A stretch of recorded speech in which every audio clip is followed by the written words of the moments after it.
Picture the most elegant room you can imagine. White plasterwork ceiling, a fire laid with sea coal, silk curtains the colour of a bruised sky, a dressing table with 47 separate bottles arranged on it, each one filled with something that costs more than a week's wages for the person who dusts them every morning. Now add the smell of blood, not a lot of it, just enough to make your heart sink the moment you open your eyes, before you've even remembered where you are, before the cold of the attic floor has fully registered on your bare feet. Just enough to tell you that today is going to be that kind of day. Welcome to London. The year is 1815. Napoleon has just been beaten at Waterloo and half the city is celebrating and the other half is counting their dead, and none of that at all has anything to do with the problem you have right now. You're lying on a straw mattress 3 floors above one of the most fashionable addresses in Mayfair, staring at a ceiling you know has a crack shaped like a running dog in the upper left corner, because you've stared at it so many mornings that you know every inch of it by heart. The problem is this: your courses have come 3 days early, and Lady Caroline Ashworth has 3 morning calls to make today. A fitting at her Modiste at 2 o'clock, a carriage ride in Hyde Park at 5 because that's when everyone who matters is in the park, and a card party this evening at the Featherstone House in Grosvenor Square that will last until past midnight. And you are her lady's maid, which means none of that changes, which means you have approximately 12 minutes to figure out what you're going to do before you have to be downstairs to light Lady Caroline's fire. So I make these history stories, and I genuinely wonder sometimes who listens to them. Probably people who have given up on regular sleep, or people who find the grinding machinery of daily life in other centuries oddly comforting. Whatever it is. Subscribe if you want, get comfortable. Close your eyes if that helps. Here we go. Your name is Alice Marsh. You're 19 years old. You've been in service at the Ashworth townhouse on Grosvenor Street since you were 14. First as a housemaid, then as under housemaid, and for the past 8 months as lady's maid to Lady Caroline, which is the most coveted position for any woman in domestic service, and also the most exhausting thing you've ever done in your life. You come from a village in Wiltshire that you don't particularly want to think about right now. Your mother is still there.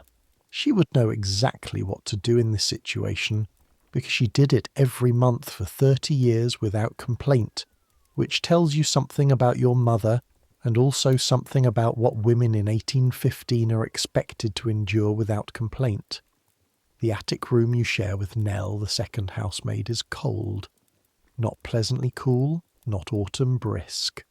Cold in the way that only attics in London townhouses manage in March, where the heat from the lower floors never quite makes it up to where the servants sleep, and the wind comes through gaps in the roof tiles that nobody has fixed since approximately 1790. Nell is still asleep, her breathing slow and even, one arm thrown over her face. You lie still for exactly 3 more seconds. Then you get up. The floor is icy under your bare feet. You're used to it. What you're not used to, what you never quite get used to, no matter how many months this happens, is the particular sick heaviness low in your abdomen. The weight that feels like someone has packed your insides with wet sand and then applied steady, patient pressure. Cramps. The word sounds too small, too clean. This is not a small or clean sensation. You move to the corner where you keep your things, a wooden box under the loose floorboard. Not hidden from anyone in particular, just the natural privacy of a person who has no private space, and therefore makes privacy wherever she can find it. Inside the box, 3 folded rectangles of soft flannel, worn thin from washing.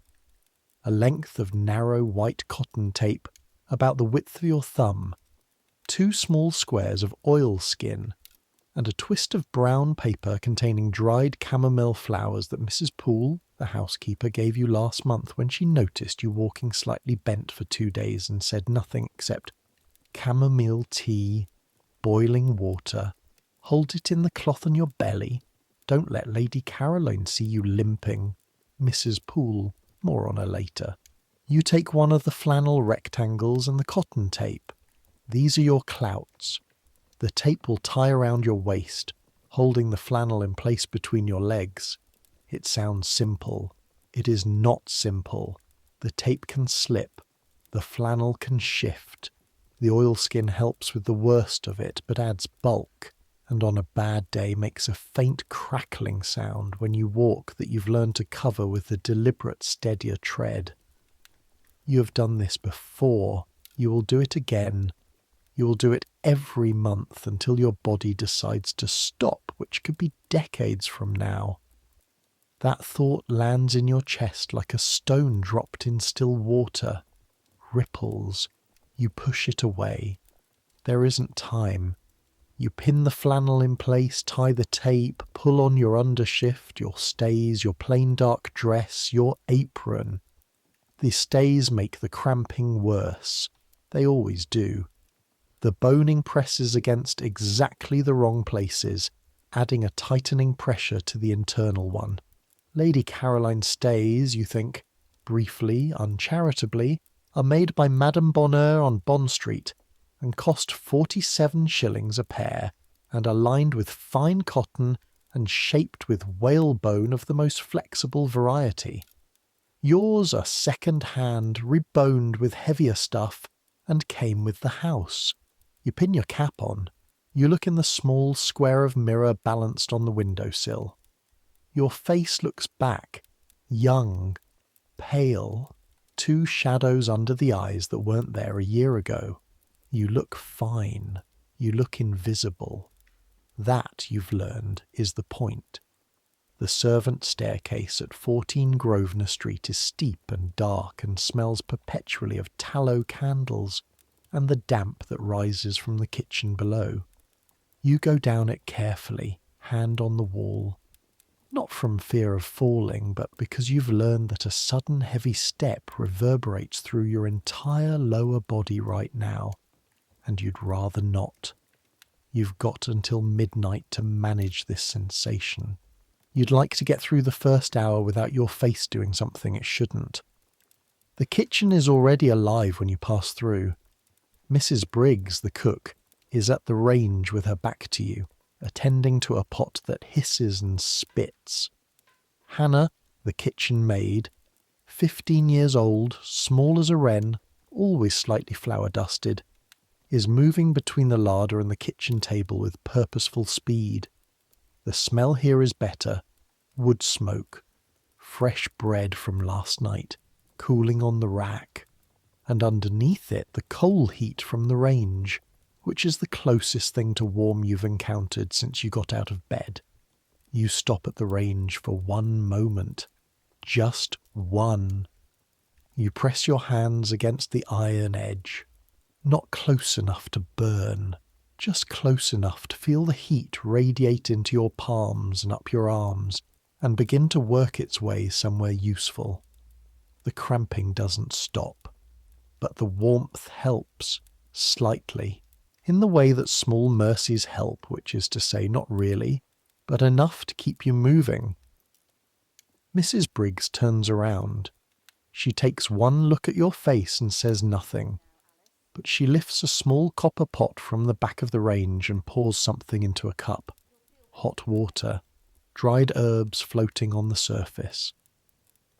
Chamomile and ginger, she says. Drink it quick. You drink it quick. It's bitter and floral and nothing like what you'd choose to drink, but it's hot, and the heat is its own kind of medicine. Better. Yes. Thank you, Mrs. Briggs. She waves you off. She's got a household to feed. This is what women in service do for each other. Small acts. Unacknowledged. The cup of hot water. The flannel slipped under a door. The look that says, I know, I've been there. Keep going. Nobody talks about it. Nobody has the words for it that can be said out loud in a house where the master might hear. But the knowledge passes between women like warmth through stone, slowly, eventually. You take the back stairs up to Lady Caroline's floor. Her room is at the front of the house, a south-facing bedroom with 2 tall windows looking onto Grosvenor Street.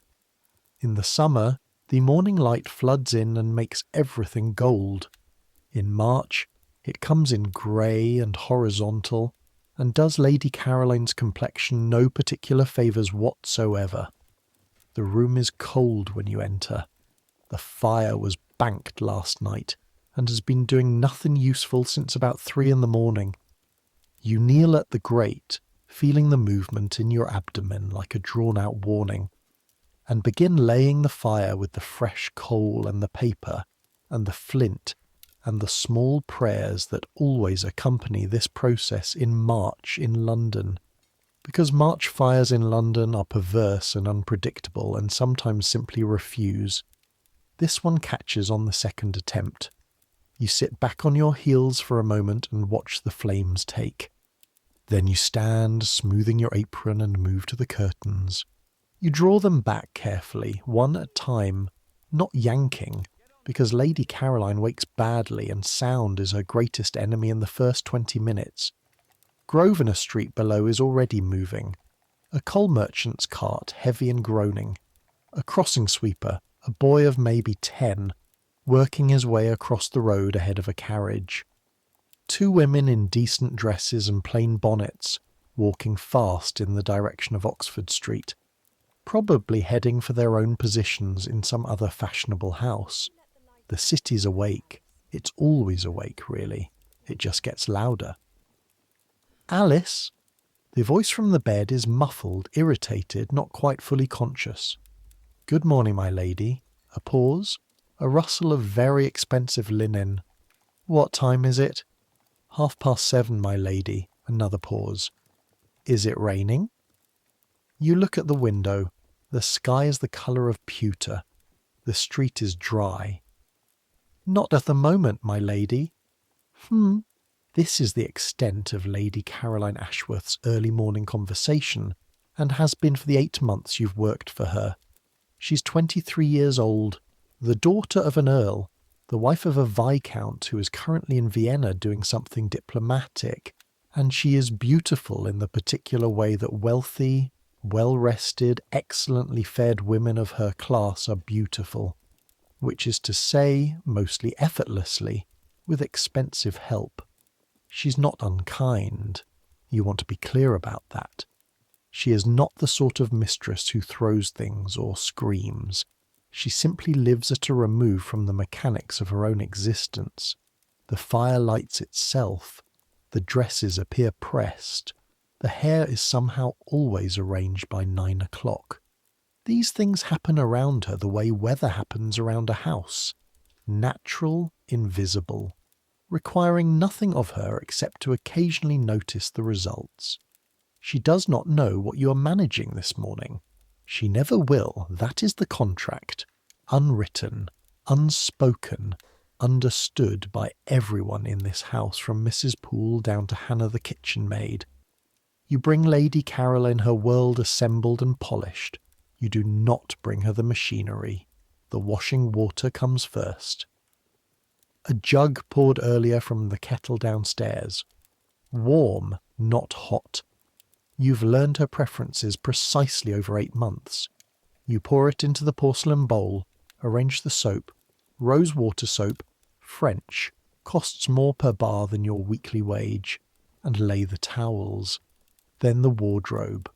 Lady Caroline has 37 morning dresses. You know this because you maintain them. The morning dresses alone would furnish a small village for a year.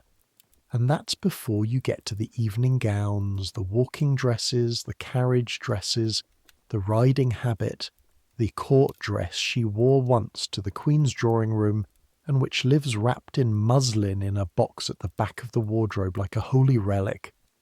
Today will be morning calls, then a fitting, then the park. You need something presentable for morning visits, not too grand but polished. Then she'll change for the fitting, then again for the park, and again for the card party this evening. 4 changes of dress. 4 times you'll help her out of one outfit and into another. 4 times you'll be kneeling, bending, reaching, fastening tiny hooks, pulling laces, adjusting seams with fingers that you need to keep absolutely steady. The flannel between your legs shifts slightly as you reach up to the higher shelf of the cream muslin morning gown. You press it back into place with one smooth motion, the movement disguised as adjusting your apron. Nobody sees. Nobody ever sees. Lady Caroline sits up in bed. Her hair, dark brown, thick, naturally wavy, is a magnificent disaster from sleep. Your job, starting in approximately 90 seconds, will be to impose order on it. This takes, on a good morning, 40 minutes. On a bad one, closer to an hour. "My back," she says. You look at her. She shifts in the bed, one hand pressed to her lower spine. Her face, pretty face, fine bones, usually animated, is slightly pale this morning, slightly drawn. "Shall I ring for Mrs. Poole, my lady? Or perhaps the apothecary?" No, it's just—" She stops. A brief, complicated expression moves across her face and disappears.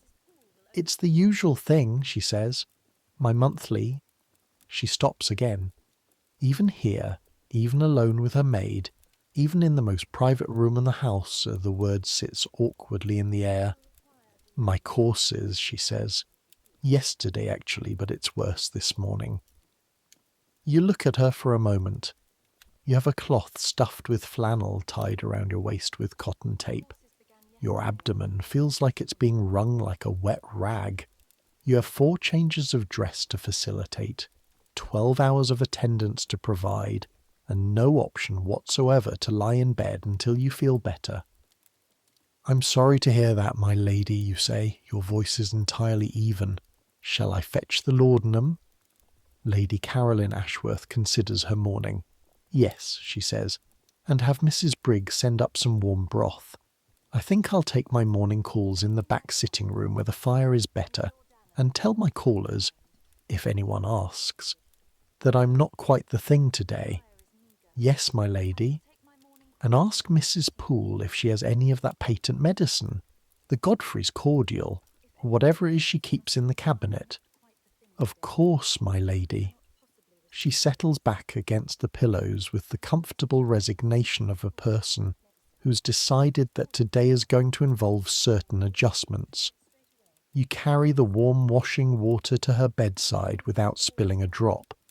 You help her wash her face and hands with the rose soap. The leather is white and faintly sweet, and the smell of it drifts across the room and mingles with the new warmth coming off the fire.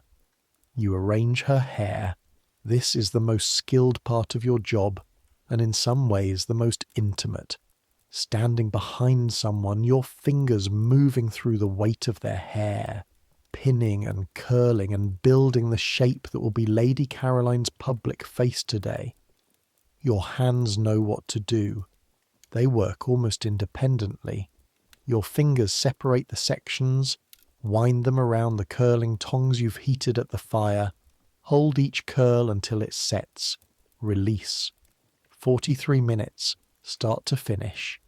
You help her into her warmest morning dress, soft wool in a shade of blue that someone expensive chose to complement her complexion, and her warmest shawl, and her best indoor slippers with the fur lining. While you do all of this, the cramping in your lower abdomen intensifies and recedes and intensifies again in waves that you ride in the way you would ride turbulence on a boat, bracing internally, keeping your face and hands absolutely steady.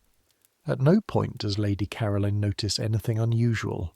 At no point do you want her to. When she's settled in the back sitting room with her broth and her laudanum and her fashion plates and her morning visitors beginning to be announced at the front door, you return to the back stairs. In the servants' hall you stop. You stand still for exactly 1 moment. You breathe. Then you go back to work. Here is what I need you to understand about menstruation in Regency London, 1815. Nobody talks about it. This is not a figure of speech. This is not the kind of nobody talks about it that means people hint and gesture and use euphemisms and discuss it obliquely in groups of women behind closed doors. I mean that the subject exists in a kind of official silence so complete that it might as well not exist at all. Doctors write about it in Latin. Ladies write about it in their diaries in code. The usual indisposition, monthly complaint, not quite myself, as if naming the thing directly would give it too much reality. Gentlemen do not know it exists. Or rather, they know, theoretically, in the abstract biological way they know anything they've never been required to actually understand. But in practice, in the social world of 1815, the thing is simply invisible, and yet every woman in this house, Lady Caroline, Mrs. Poole, Mrs. Briggs, the housemaids, the kitchen maids, even the laundress who comes on Thursdays, every single one of them deals with this reality every month, has dealt with it, will deal with it, for decades. You know this. You know it with the kind of bone-deep knowledge that doesn't require discussion. You know it because you've watched Nell walk carefully for 2 days every month. You know it because you've seen Mrs. Poole take a particular small bottle from the cabinet in the still room and pour herself a measure of something and then stand very still for a moment before putting the bottle away and continuing with her day. You know it because you found other women's rinsed flannel hanging in the back corner of the laundry yard where the sun doesn't reach and there's less risk of anyone seeing. The knowledge exists. It passes between women like water between vessels. What doesn't exist is language for it. Not in polite company, not in front of men, not in front of mistresses, at least not unless the mistress initiates, which Lady Caroline has now done in her delicate, oblique, not quite naming it way. The usual thing. Yes, the usual thing. Let me tell you about the usual thing. There are no pharmacies here, not as you'd recognize them. There are no products designed and manufactured specifically for this purpose. Nobody has thought to do that yet. Or rather, and this is the truth of it, the real truth, nobody who could think of it and manufacture it and sell it has considered the problem important enough to solve commercially. The market exists. The need is vast. Roughly half the population of every city on Earth experiences this regularly for a significant portion of their lives. But the market is invisible, because the problem is invisible, because the women experiencing it have been so thoroughly trained to be invisible about it that the need never quite surfaces to where anyone with money and manufacturing capacity can see it and think, there's a product to be made here, there's money to be earned, there's a problem to be solved, so you manage with what you have.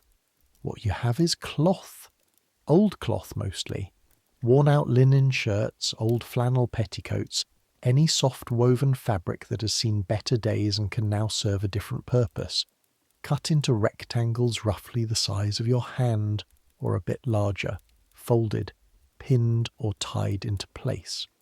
The system has a name, though it's rarely used in polite context: clouts, menstrual clouts.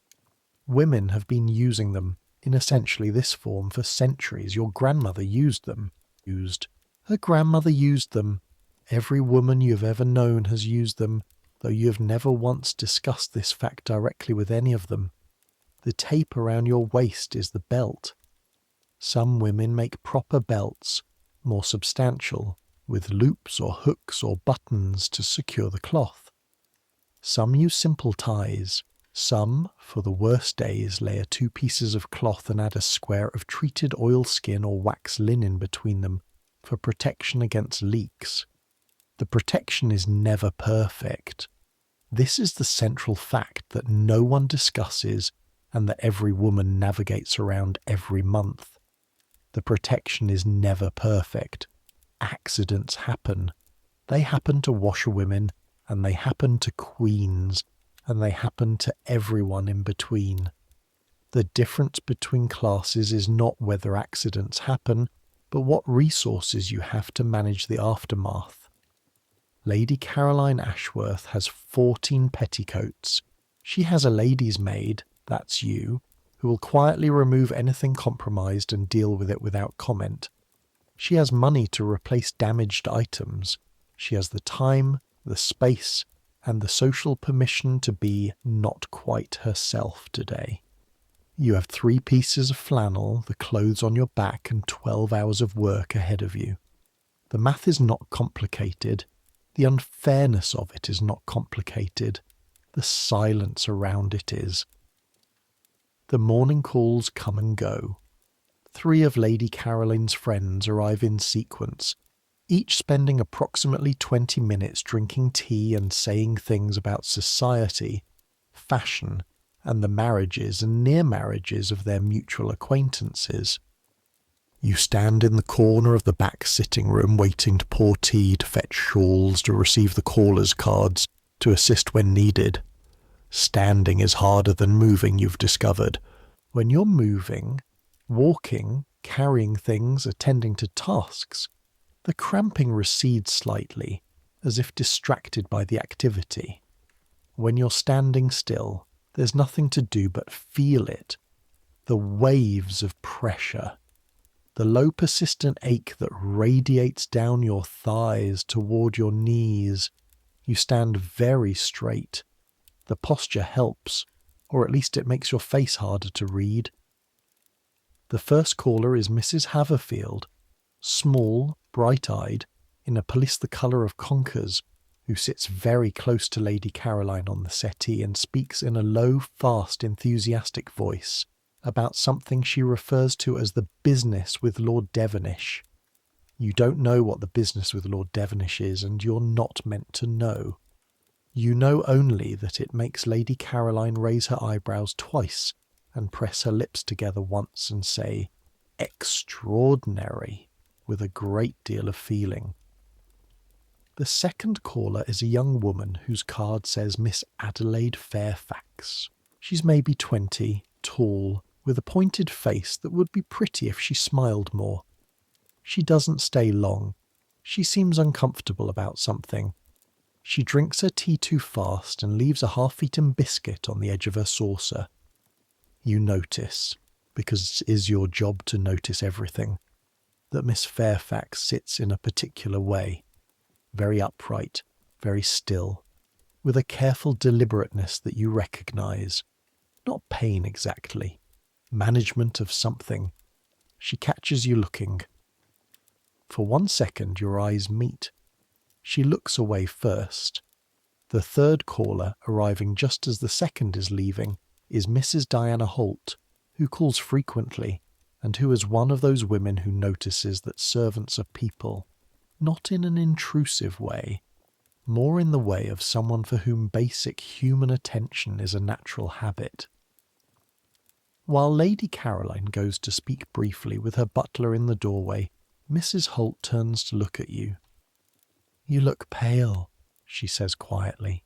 You meet her eyes. "I'm quite well, thank you, ma'am." Mrs. Holt studies you for a moment with the particular look of a woman who's managed her own household for 20 years and knows exactly what she's looking at. "There's a woman in Jermyn Street," she says. Her voice is barely above a murmur. "Name of Mrs. Weston. She does alterations, and she sells, from the back room, a preparation, pennyroyal and cramp bark and a few other things. It's better than laudanum for the cramping. Doesn't make you wool-headed. You hold very still. Thank you, ma'am. Third door on the left, past the stationer's. Tell her Mrs. Holt sent you." Lady Caroline comes back into the room. Mrs. Holt turns to her with perfect smoothness and asks something about the weather. You stand in the corner and pour tea and file the information away like a letter that needs to be answered when the right moment comes. By noon, the morning calls are done and Lady Caroline is resting. The laudanum has done its work. She's not exactly asleep. She's reading one of her novels in the small chair by the fire. But she's soft around the edges in a way she isn't usually. The lines of her face are looser.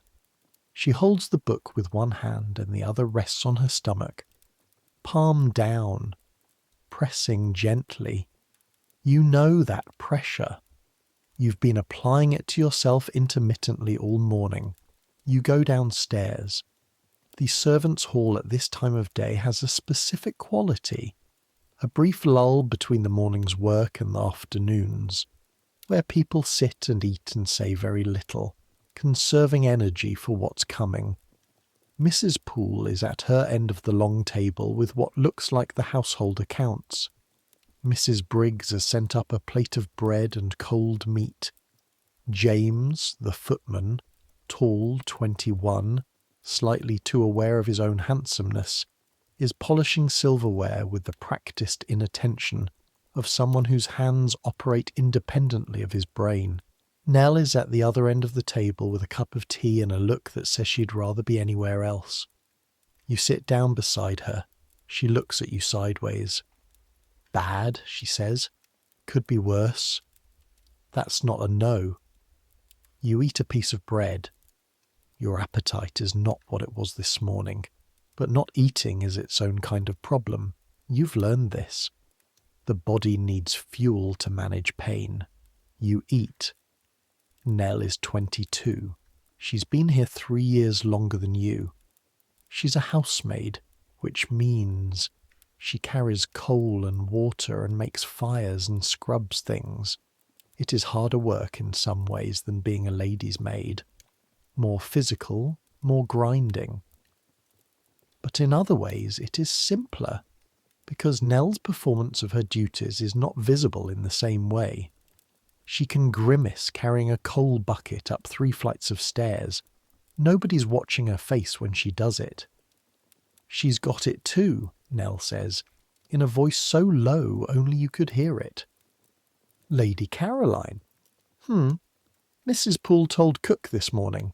That's why she's taking the laudanum and lying about. You think about this for a moment.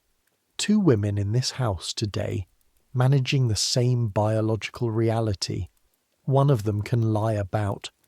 The other is standing in back sitting rooms waiting to pour tea. How is that fair, you say, and you didn't quite mean to say it out loud. Nell looks at you for a moment. It's not, she says, simply, in the way you say things that are so obviously true that elaboration would be embarrassing. But there it is. She goes back to her tea. Mrs. Poole at the other end of the table does not look up from her accounts, but she says quietly and without preamble, Alice, a word. You go to her end of the table. She puts down her pen. She's a woman of about 50 with a face that might once have been soft and has been organised by years of domestic authority into something more angular and precise. She runs this household with the efficiency of a military campaign and the institutional memory of a cathedral. She is the person who knows exactly how much coal was used this quarter, and which of the footmen has been helping himself to the port, and when the carpets need beating, and whether the greengrocer has been cheating on the weights. She has been managing her own monthly courses for 3 decades.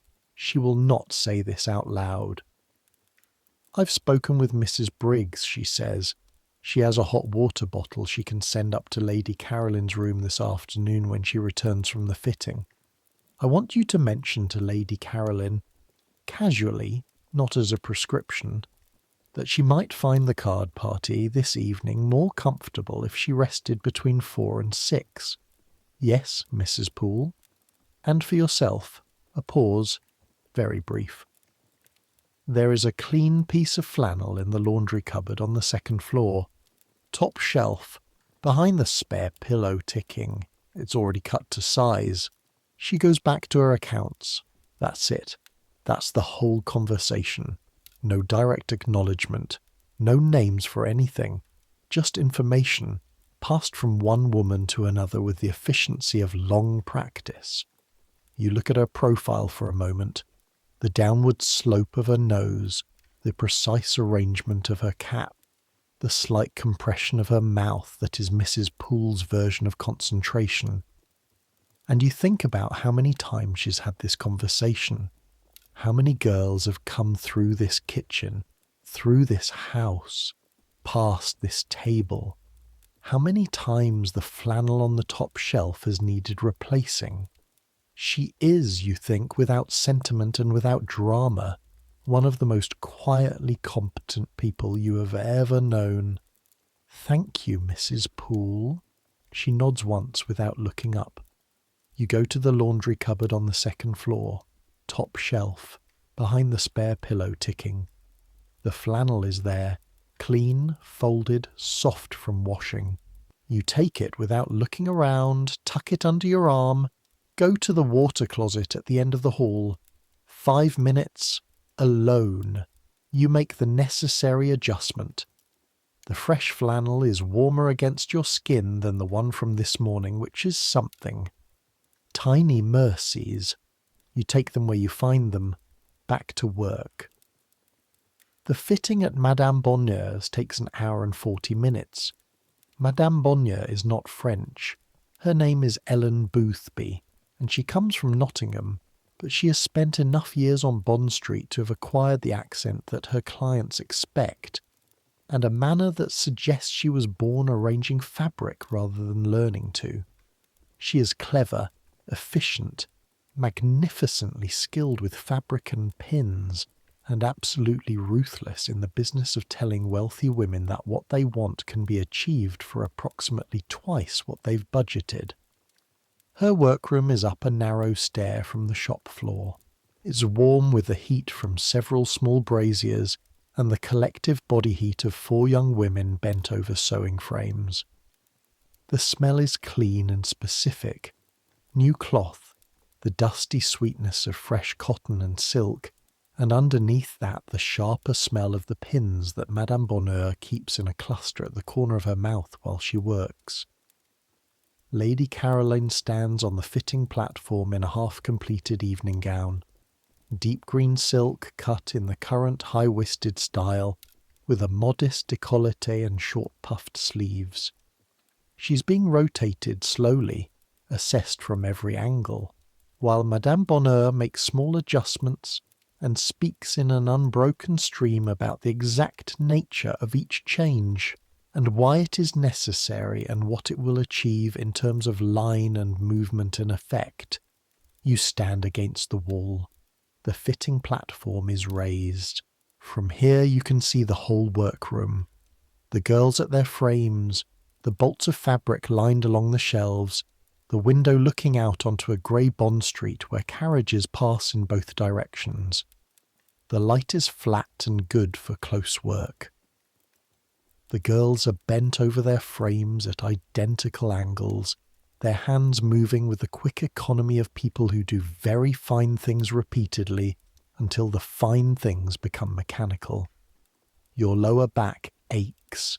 That's the second day especially. A deep, muscular ache that sits just above where the flannel band ties around your waist, as if your body is objecting structurally to the whole arrangement. You shift your weight from one foot to the other, slowly, not obviously. One of the seamstresses, a girl of about 16 with fair hair slipping from under her cap, catches your eye from across the room. She's bending over her frame. She straightens for just a moment, one hand pressing briefly, almost imperceptibly against her own lower back. A small thing, a tiny thing. She doesn't know you, you don't know her. She goes back to her sewing.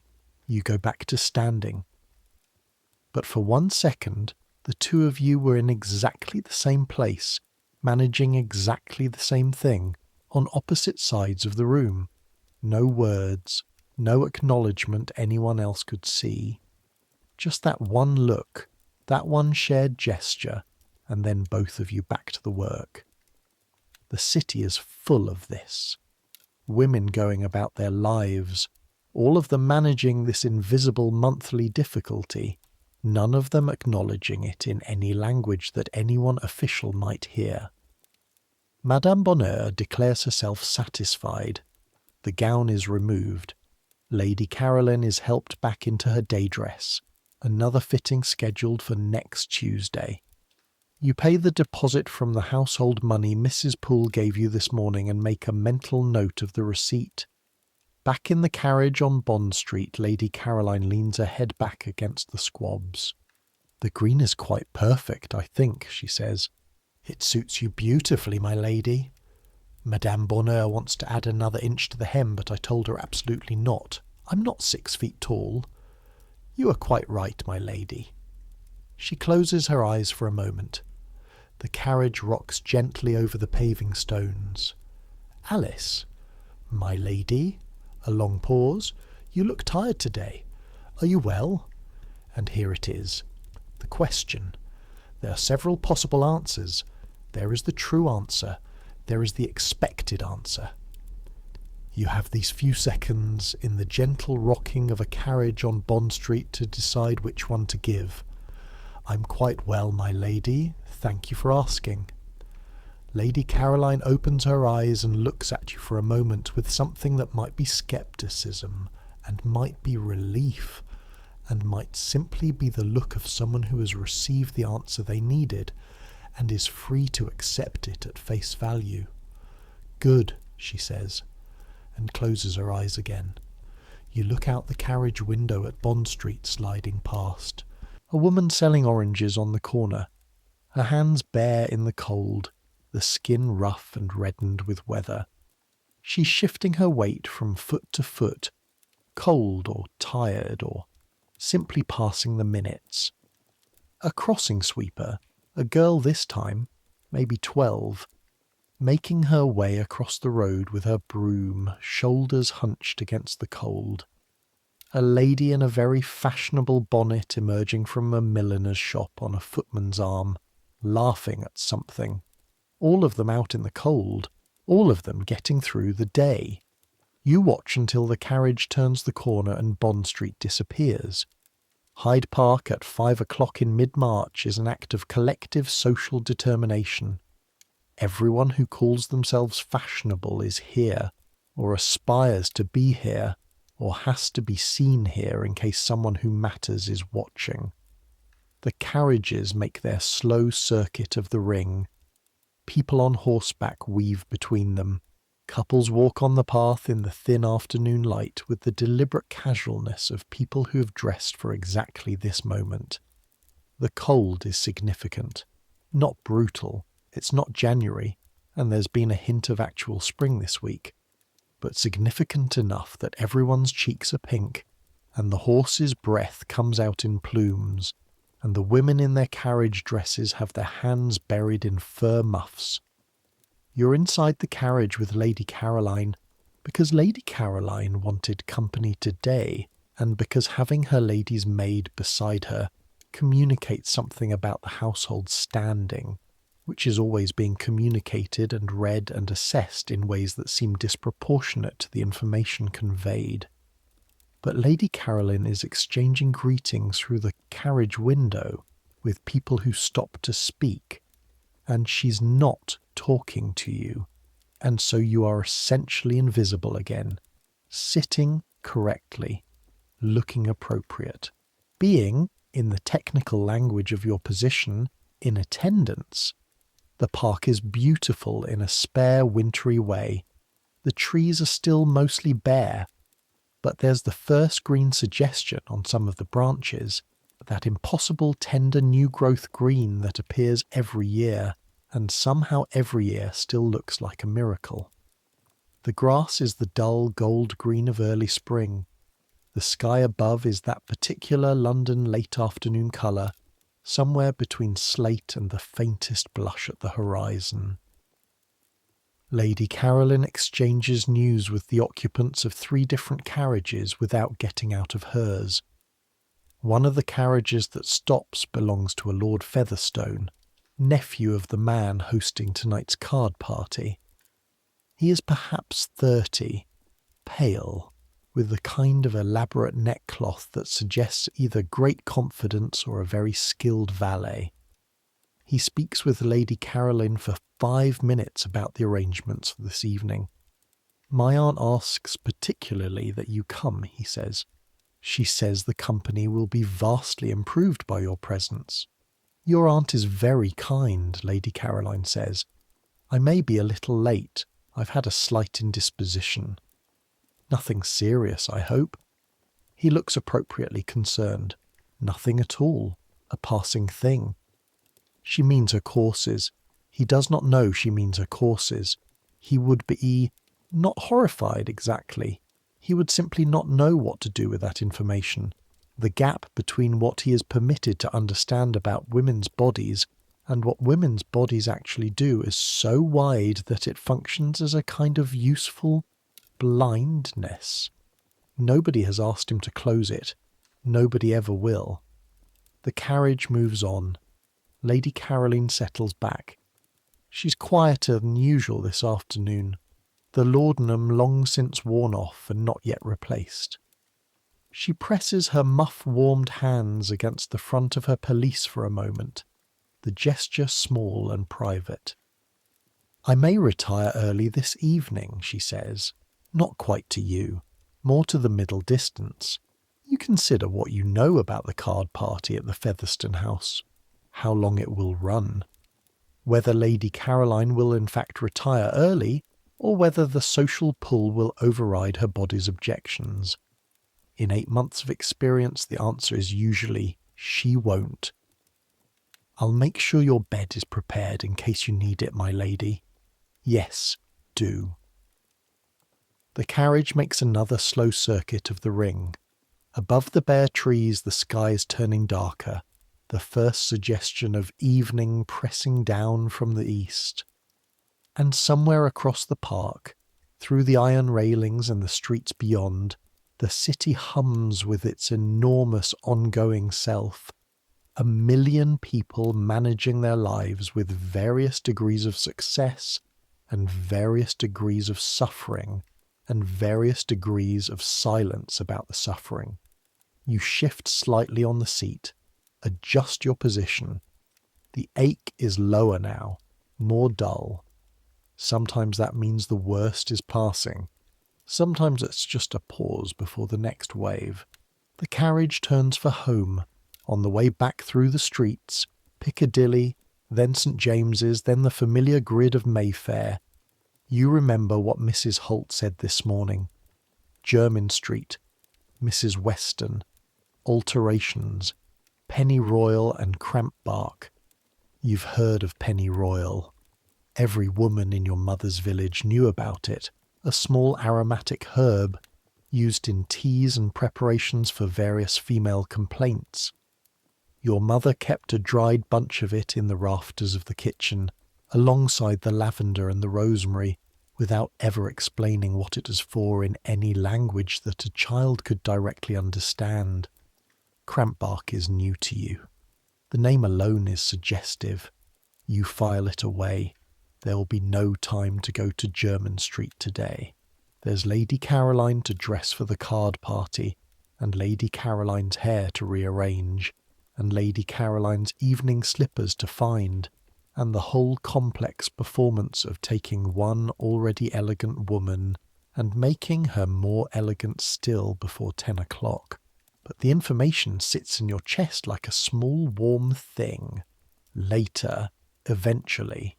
There will be a later. Back at Grosvenor Street, the house is already in the particular state of organised forward motion that precedes an evening out. Mrs. Poole moves between floors with the focused energy of a general before a campaign.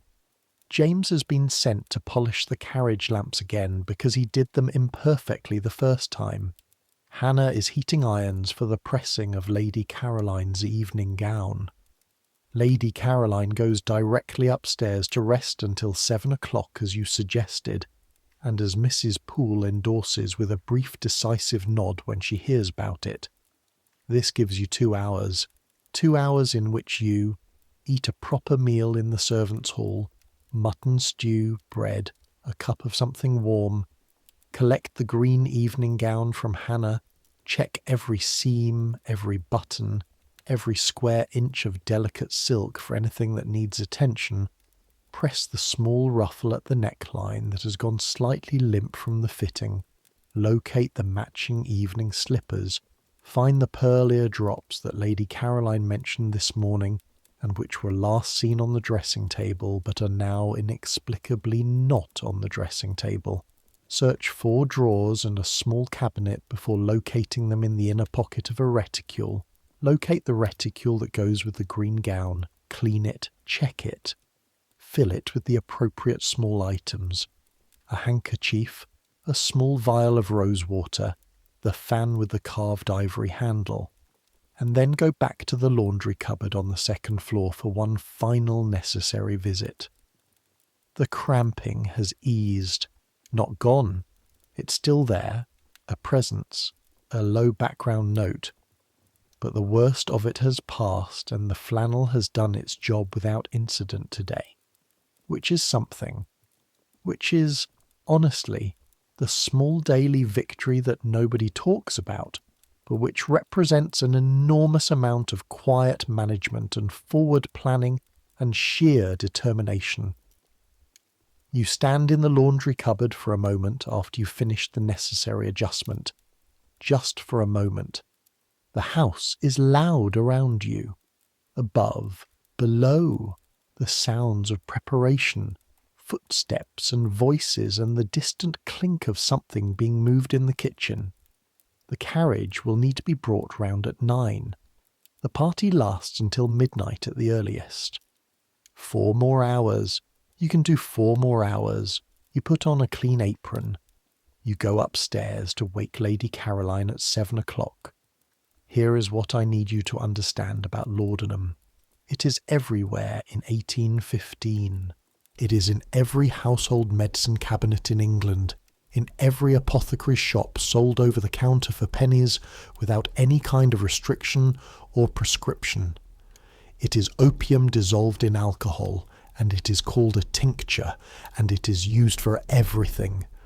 Pain, anxiety, sleeplessness, coughs, diarrhea, the cutting of baby teeth, the calming of nervous temperaments, the management of female complaints.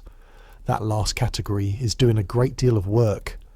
Female complaints is a phrase that covers approximately everything that can go wrong with a woman's body, because in 1815 most of the things that go wrong with a woman's body are understood to originate from the same general source, the uterus.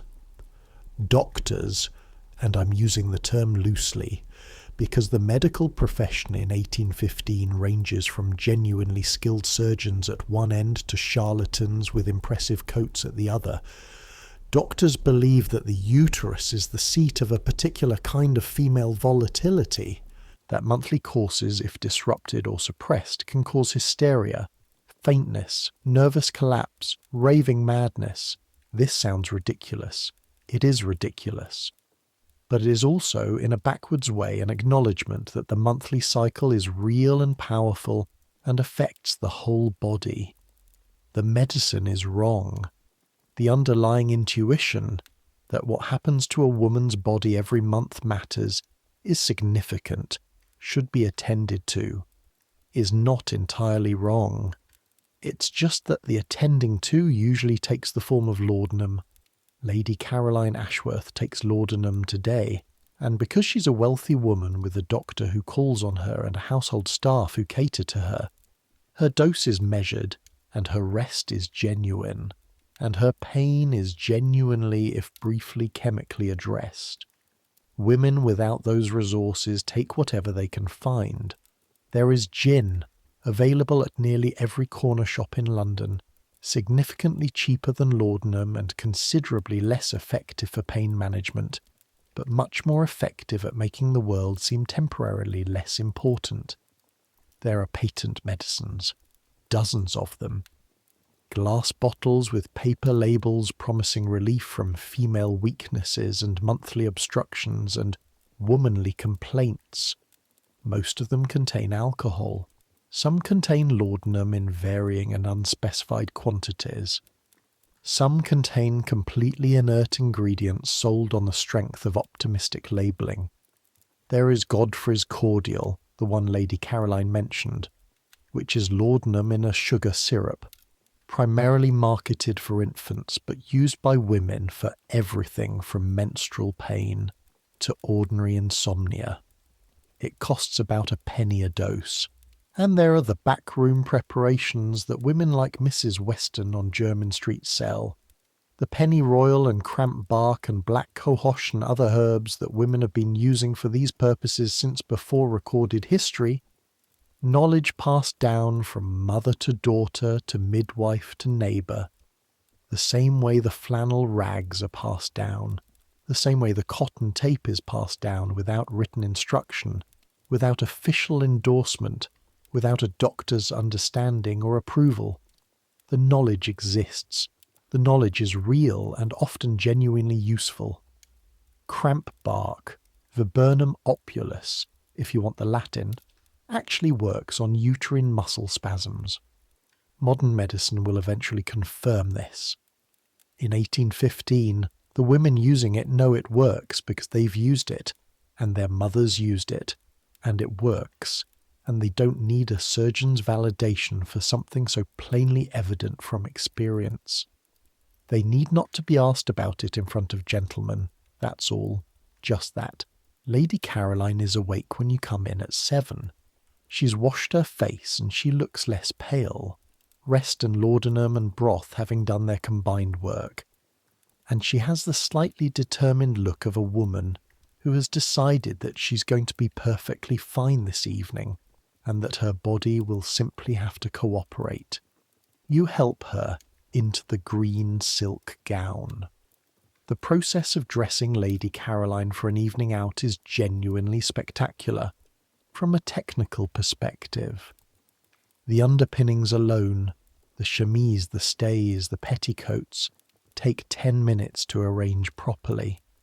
The gown itself requires 3 pairs of hands in theory, though you've learned to manage alone by working in sections.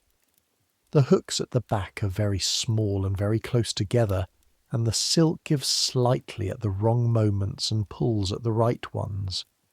You do the hooks one by one from the bottom. Your fingers are quick and practiced. You've done this enough times that you can feel when a hook isn't seated properly without looking at it. You feel the slight catch, release, re-engage it. The Featherstone house will be dreadfully crowded, Lady Caroline says to the mirror. Shall I bring your vinaigrette, my lady? Yes, and the smaller fan. The Avery one is too heavy. You switch the fans. Add the vinaigrette to the reticule. Hair next. You've already done the heavy work, the curl and the arrangement, but now it needs refreshing. The pieces that have relaxed in the last hour need resetting. The whole structure needs pins replaced where they've shifted during her rest. You work. Your hands move. Lady Caroline watches herself in the mirror with the focused assessment of a woman constructing a specific effect for a specific audience. The eardrops, she says. You hand her the pearls. She puts them on, studies the result. Good, she says. Good. Highest praise. You help her into her evening cloak, dark blue velvet, fur-trimmed, exactly right for a March evening, and her gloves and her slippers, and you carry the reticule downstairs and hand it to her in the hall, and you open the front door yourself because Thomas the footman has gone to bring the carriage round, and James is occupied with something else, and Lady Caroline steps out into the cold night air without looking back. The door closes, the hall is quiet, you breathe. The card party at the Featherstone house in Grosvenor Square will last until midnight. Lady Caroline will need you when she returns to undress and take down her hair. Until then, technically, you have the evening. Technically. In practice, you tidy Lady Caroline's room. You lay out her night things. You prepare the warming pan for the bed so it's ready when she comes home. You bring down the evening's discarded items, the afternoon dress, the indoor slippers, the shawl, and arrange them for cleaning and pressing tomorrow. By the time all of this is done, it's 9:30, and Nell is in the servants' hall with her mending, and Mrs. Briggs has gone to bed, and the kitchen is quiet except for the sound of the coals settling in the range. You sit down at the servants' hall table with a cup of tea. The ache in your lower body is manageable now, not gone. It won't be gone for another 2 days probably, but at a level where you can sit still without your jaw tightening. The flannel has done its job. The second piece, the one from the laundry cupboard, has held. A small, unremarkable victory that has taken the entire architecture of your day to achieve. Nell looks at you over her mending. "Better?" she says. "Better." She nods, goes back to her mending. The fire crackles in the servants' hall grate. Somewhere above, the house is quiet. The family room's dark. The formal rooms waiting for tomorrow's life to be breathed back into them. You think about what Mrs. Holt said. Jermyn Street.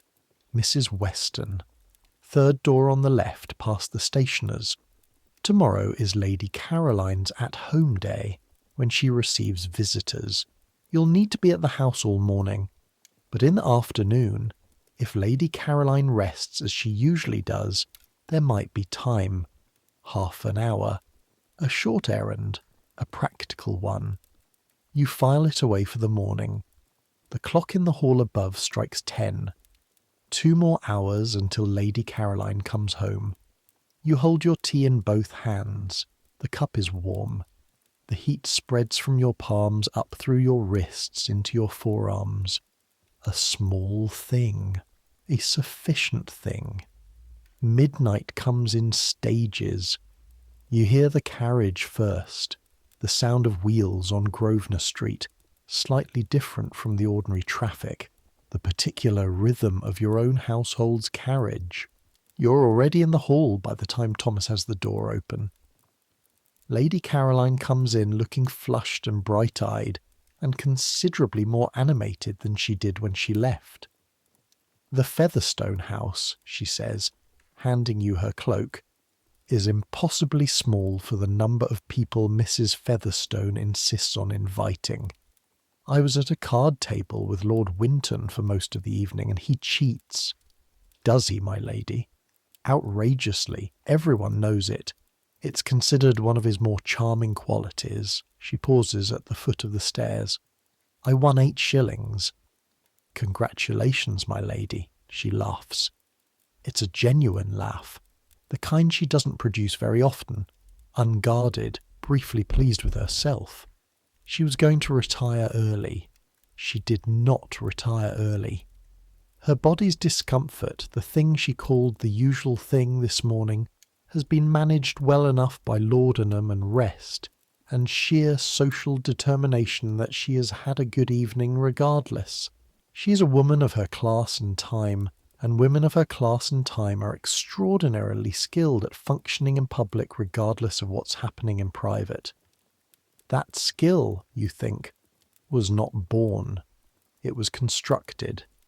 Built over years of being told that what the body does is irrelevant to what the world requires. You help her upstairs. You unhook the green gown, 1 hook at a time from the top. The silk slides off her shoulders and you catch it, fold it over the chair without letting it touch the floor. You take down her hair. The pins come out one by one, and you find each one by feel, not looking. You've done this enough times that your fingers know where they are without searching. The hair falls loose. and you brush it out with slow strokes 50 times the way she likes. She's almost asleep in the chair by the time you're done. You help her into her night shift. You draw back the bed. You bank the fire so it will last until morning. "Alice," she says from somewhere inside the warmth of the sheets. "My lady? Thank you." A pause. "For today. You were very steady today." Steady. That is what it looked like from the outside. "Good night, my lady." You close the door very quietly. In the servants' staircase going up to the attic, you take the stairs slowly. Your legs are tired in a way that goes beyond simple fatigue, a deep tiredness that comes from 12 hours of sustained physical management, of holding the body steady while the body objected, of performing competence while running the constant background calculation of what you could feel and what you couldn't show. The attic room is cold and dark. Nell is already asleep, one arm over her face, breathing steady. You sit on the edge of the straw mattress. You take off your shoes. Your feet are aching. Real, specific, blister on the heel, aching from the standing and the walking and the standing again. You take the pins from your cap, then the cap itself. You lean back slowly until you're lying flat, still dressed, too tired to do anything more careful. The ceiling above you has a crack shaped like a running dog in the upper left corner. You know this crack. You've been staring at it since you got this room. Outside, Grosvenor Street is quieter now than it was, but not quiet, never fully quiet. A carriage somewhere in the distance, a dog somewhere further, the sound of wind moving through the gap in the roof tiles, the small settled sounds of a house breathing around you. Today, you think, is done. And now I want to tell you something. Something they didn't teach you at home, and nobody has put into words since, but that you've been learning slowly and empirically through months of this particular life. There is a kind of endurance that nobody talks about because it has no glory in it. Not the endurance of soldiers or explorers. That kind gets written down, commemorated, turned into stories that last, but a different kind. The endurance of showing up. The endurance of being exactly as competent and steady and invisible as the day requires, every single day, regardless of what's happening in your body. The endurance of managing private pain in public spaces with perfect discretion. This is not a small thing. This is, in fact, an enormous thing. The fact that it is invisible is not the same as the fact that it is easy. The fact that nobody commemorates it is not the same as the fact that it doesn't happen. Somewhere tonight, in every grand house in Mayfair, in every working household in Suffolk, in every attic room above every fashionable address in London, women are doing what you did today, managing the same thing, getting through the same hours, sleeping in the same kind of cold room at the end of the same kind of long day. This has been true for as long as women have existed. Every Queen of England managed her courses. Every laundress in the East End managed hers. Mary Queen of Scots, probably worrying about very different things, still had to worry about this too. The women who built cathedrals, not the architects, the ones who carried the stone, managed this. The women who staffed the great households and fought the small daily battles that kept civilization functional, while the men wrote history, managed this. All of them with cloth and cotton tape and whatever small herb preparations they could find, and whatever whispered knowledge passed between them, and whatever small mercies they could receive from other women in the form of a cup of warm herb tea, or a word about a woman in Jermyn Street. The knowledge is old, older than London, older than England, older than anything that gets written in the history books. And here it is, alive and ongoing, in this attic room, in this cold, in the slight ache that's finally beginning to blur with the pull of sleep. You close your eyes. Tomorrow Lady Caroline has her at home. Then, in the afternoon, if the timing is right, you'll find an hour for Jermyn Street. Mrs. Weston, third door left of the stationers, penny royal and cramp bark. Better than laudanum, Mrs. Holt said. Doesn't make you wool-headed. That matters. Being wool-headed is a luxury you can't afford. The fire downstairs has burned down to coals by now. The house is settling into its nighttime version of itself. Smaller, quieter, more real, in a way, than it is by day, when its whole surface is performing for the world. You're very tired. The tiredness is clean, in the way that physical exhaustion can be clean. The body honest about what it has done, presenting the bill at the end of the day without resentment. You paid it. You'll pay it again tomorrow, and the day after. That's the bargain. That's the life. Morning comes back to you in brief flashes before sleep takes over entirely. The cold floor, Mrs. Briggs and the cup of bitter chamomile ginger, the fire catching on the second attempt, Lady Caroline's hair, and the 43 minutes of your hands working through it, the girl at the sewing frame in Madame Bonheur's, that one look across the room, the seamstress at her back. The same problem, different rooms. The city is full of it. 500,000 people. Half of them managing this, one way or another. Most of them managing it in silence. All of them getting through the day. Sleep comes up like a tide. You let it. Jermyn Street the next afternoon is narrow and purposeful. The kind of street that knows exactly what it's for and doesn't bother performing anything else. Bootmakers on the left, a cheesemonger, a wine merchant.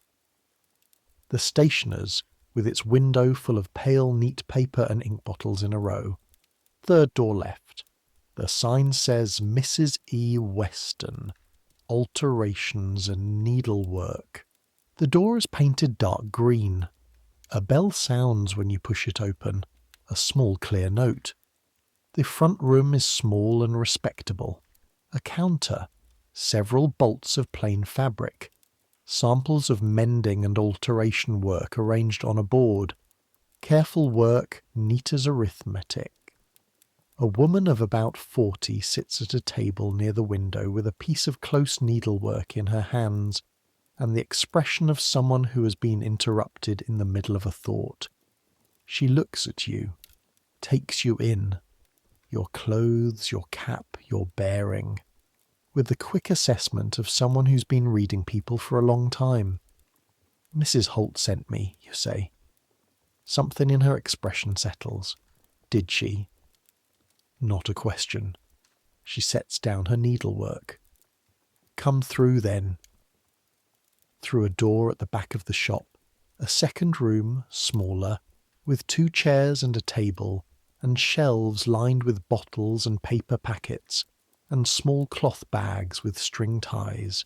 This smell back here is herbal and specific, something green and sharp that might be the penny royal, and underneath it something woodier, earthier, something you don't have a name for. Mrs. Weston moves behind her counter. She's a compact woman with fair hair going grey, and hands that are roughened from work but move with great precision. What are you here for? She asks. Practical. No euphemism necessary, apparently. Cramps, you say. Monthly. Badly, sometimes. How badly? She's already reaching for something on the shelf. A glass bottle, dark green, corked. You think about yesterday morning. The flannel, the cold floor, the waves, the 12 hours. Badly enough, you say. She nods. This is what Mrs. Holt uses.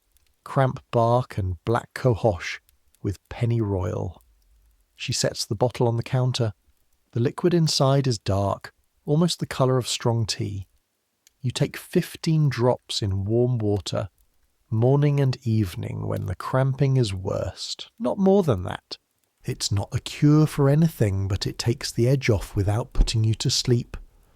You look at the bottle. How much? She names a price. It's not nothing. It's the equivalent of 3 days' wage for a lower housemaid, which tells you something about access, about who this preparation is available to and who it isn't. A kitchen maid on the lower wages wouldn't have this. A laundress working by the day probably wouldn't either, not without going without something else. You have saved carefully. You have the money. I'll take it, you say. She wraps the bottle in paper, efficient and neat, ties it with a piece of cord. One more thing, she says, and she reaches under the counter and produces something that takes you a moment to identify. It's a belt, a proper one, not cotton tape, but a woven linen band, about 3 inches wide, with 2 sets of loops sewn into it at the front and back. Better than a tied tape, she says. Holds the cloth steady when you're moving, doesn't slip. You turn it over in your hands. The linen is dense and well made. The stitching on the loops is strong. How does it work? She shows you. The cloth loops through the loops. You can adjust the length. A button at the side to close the belt itself. It takes 30 seconds to understand, and it is immediately and obviously better than cotton tape. You buy this too. It is more money. You buy it anyway. Mrs. Weston sees you to the front room. At the door, you turn. How do you know about this, you ask? The preparations, the belt. You gesture vaguely at the back room. Where does this come from? Mrs. Weston looks at you for a moment. My mother, she says, and her mother, and the woman who taught her mother, and so on back. She picks up her needlework from the table by the window. It's the same knowledge it's always been. It just needs somewhere to live. She goes back to her needlework. You go back out into Jermyn Street. The cold hits you immediately. March cold, that particular combination of not quite winter, not quite spring, that London does in its specific way. The cold that finds the gaps in your coat and settles there. You put the paper parcel in your pocket and hold it for a moment. Just for a moment. The same knowledge it's always been. It just needs somewhere to live. Yes, that. You walk back toward Grosvenor Street. You have 20 minutes before you need to be at the house. You take the longer route, because the longer route goes past St. James's Square and through the quieter streets near the park, and you want those 20 minutes. Just 20 minutes of walking alone in the cold, not performing anything for anyone. The city around you goes on doing what it does. The carriages and the carts and the crossing sweepers and the orange sellers and the 2 men in tall hats arguing about something in front of a coffee house, and the woman hurrying with a basket over her arm, and the child being pulled along behind a nursemaid and the flower seller on the corner with her winter greenery. Holly and laurel, and a few very brave early daffodils that look slightly stunned by the cold. All of it proceeding, all of it ongoing, all the women in it managing the same invisible thing. The parcel in your pocket feels solid and real. You walk back to work. The weeks that follow have a rhythm that you come to know the way you know the sound of the house at night. The particular sequence of settling, the creak that means the temperature has changed, the quieter that comes after midnight. Lady Caroline's diary fills and empties. Balls, at-home days, calls and callers, a week in Bath to visit her mother, which means you pack and unpack 43 garments and arrange and rearrange the contents of 2 trunks, and sleep on a stranger's attic bed that creaks. in an entirely unfamiliar way. The green evening gown goes to 4 separate events. The cream muslin morning dress develops a small tear at the seam under the right arm, which you repair so precisely that Madame Bonheur would need a magnifying glass to find it. And every month, the same thing comes back. Every month, the same calculation. The flannel, the belt, the preparation from Mrs. Weston's back room, the cup of ginger and chamomile from Mrs. Briggs, who stops offering it and simply has it ready now without being asked. The flannel from the laundry cupboard that Mrs. Poole keeps restocked without comment. The cramp bark preparation works, not completely. The cramping doesn't disappear and the heaviness doesn't disappear, and the low persistent ache of the second and third days doesn't disappear. But the edge comes off. The worst hours become merely difficult hours rather than hours you're bracing through with every tool of self-control you possess. Doesn't make you wool-headed. You can work. You can think. You can perform the full and complex daily theatre of a lady's maid with your full faculties intact. This is, you come to understand, what the preparation is actually for. Not to stop the pain entirely. That would require something much more powerful than any herbal preparation.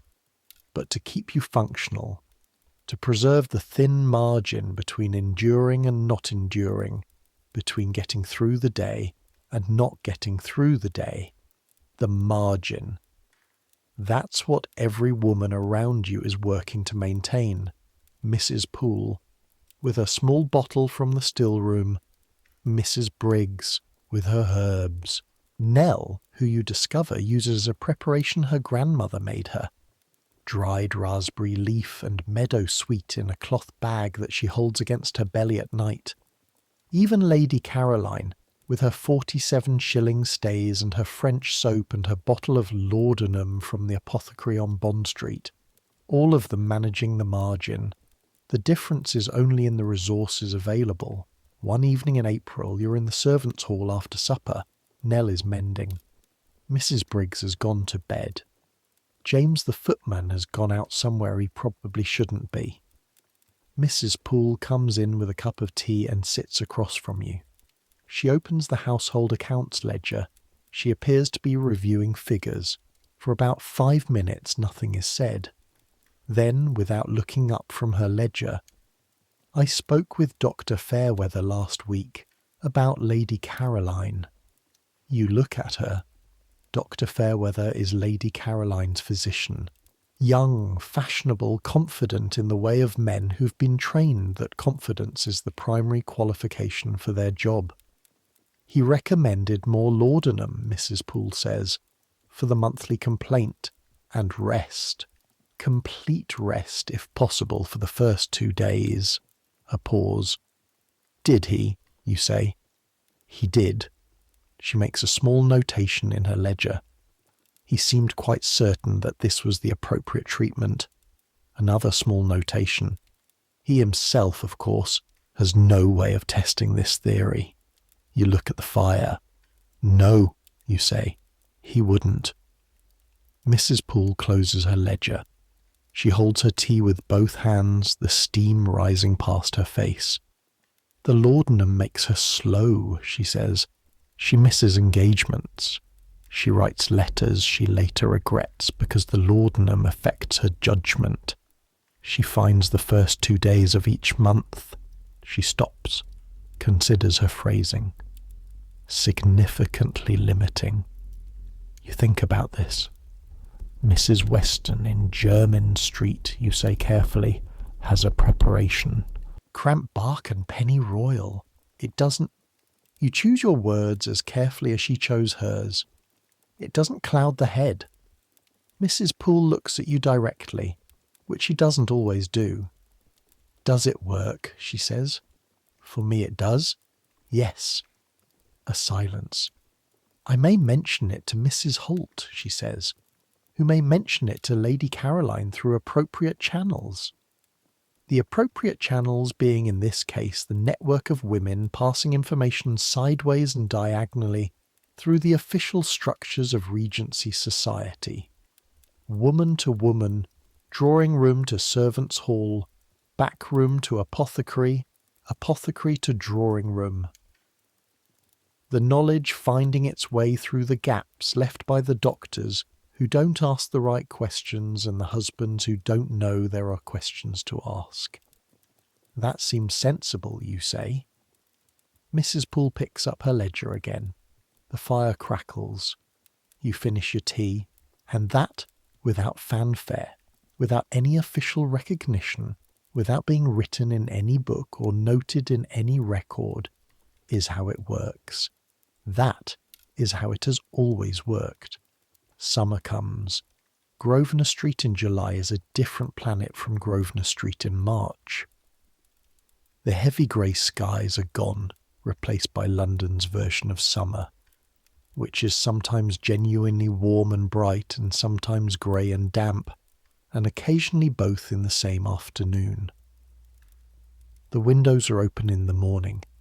The house smells different, lighter, airer, the coal smoke smell receding in the heat. Lady Caroline is in the middle of the season. The season. If you haven't heard this term, here is what it means in 1815. From approximately May to July, the aristocracy and gentry of England pour into London from their country estates and fill the city with themselves. They attend balls, assemblies, concerts, dinners, card parties. They go to the opera and to Vauxhall Gardens and to promenade in Hyde Park.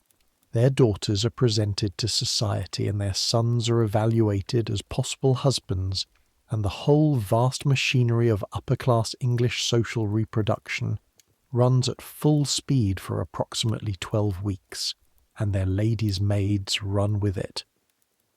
You have attended since May 17 balls, 14 dinners, 6 assemblies at Almack's, the most exclusive assembly rooms in London, where the vouchers required for admission are controlled by a small committee of the most fashionable women in the country, and where the rules of dress and behaviour are so precise that a man wearing trousers instead of knee breeches at the door will simply not be admitted, regardless of who he is.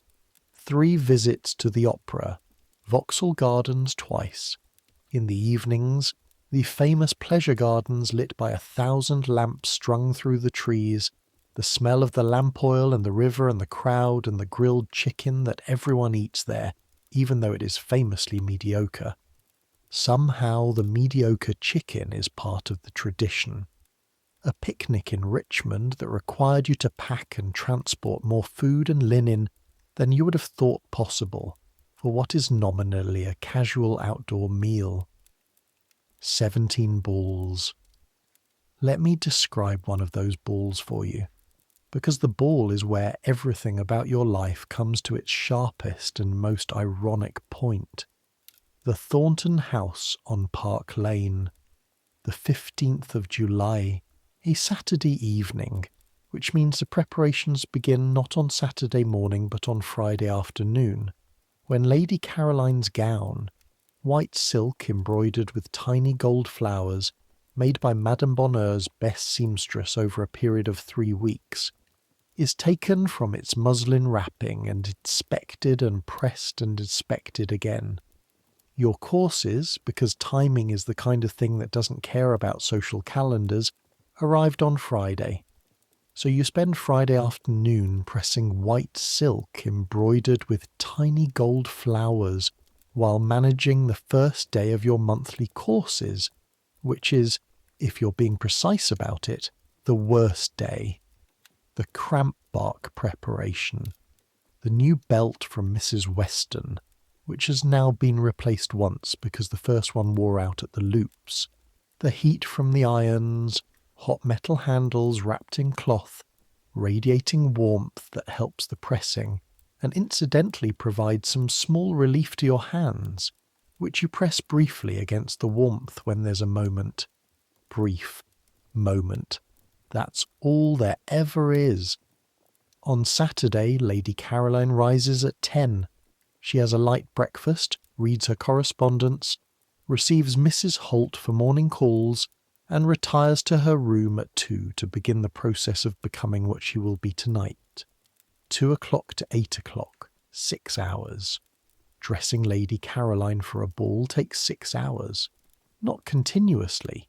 There are intervals, naps and rests, and the eating of small meals at odd hours, and the application of various preparations to various parts of the face, and the changing of decisions about which earrings, which gloves, which fan, which arrangement of hair, which ribbon around the wrist. But throughout all 6 of those hours, from 2 until the carriage is brought round at 8, you are in attendance. You are brushing Lady Caroline's hair, which has been washed the day before, and now needs 150 strokes of the brush before you begin the arrangements. You count them. You have always counted them. The rhythm of it is useful. Arranging the hair in the current fashion, high on the head, with artfully constructed curls framing the face. This requires curling irons heated in the fire and held at exactly the right temperature, not so hot they damage the hair, not so cool they fail to curl it, and the precise placement of 23 pins and 2 combs and a length of gold ribbon. Helping into the undergarments, the stays, the petticoats, the stockings, white silk for a ball, the dancing slippers with their tiny heels, helping into the gown itself, which requires the same patience as the morning dresses, but with considerably higher stakes, because white silk embroidered with gold is unforgiving of any error whatsoever. Fastening the hooks, adjusting the hem, checking every visible inch of the gown for anything that needs attention. The gloves, evening gloves, white kid, reaching to the elbow, smoothed on perfectly, not a wrinkle. The jewellery, pearl necklace, pearl drops in the ears, a small gold brooch at the waist, the final surveying in the long mirror, the half-inch adjustment to the hem of the right sleeve, the repositioning of one curl that has shifted slightly to the left. Done. Lady Caroline Ashworth in the long mirror at 8 o'clock on the evening of the 15th of July is genuinely beautiful. The white silk, the gold embroidery, the pearl necklace against her throat, the hair arranged perfectly above her face. "You're remarkable," she says to her reflection, and for a moment you're not sure whether she means herself or you, and then she turns and her eyes catch yours in the mirror, and something shifts briefly in her expression, something like acknowledgement, something like seeing, and then it's gone. "Thank you, Alice," she says, differently than she usually says it. You help her into her cloak. You close the front door behind her. The house is suddenly extremely quiet. You put both hands flat on the hall table. Your lower body aches from the day. Your feet ache from the standing.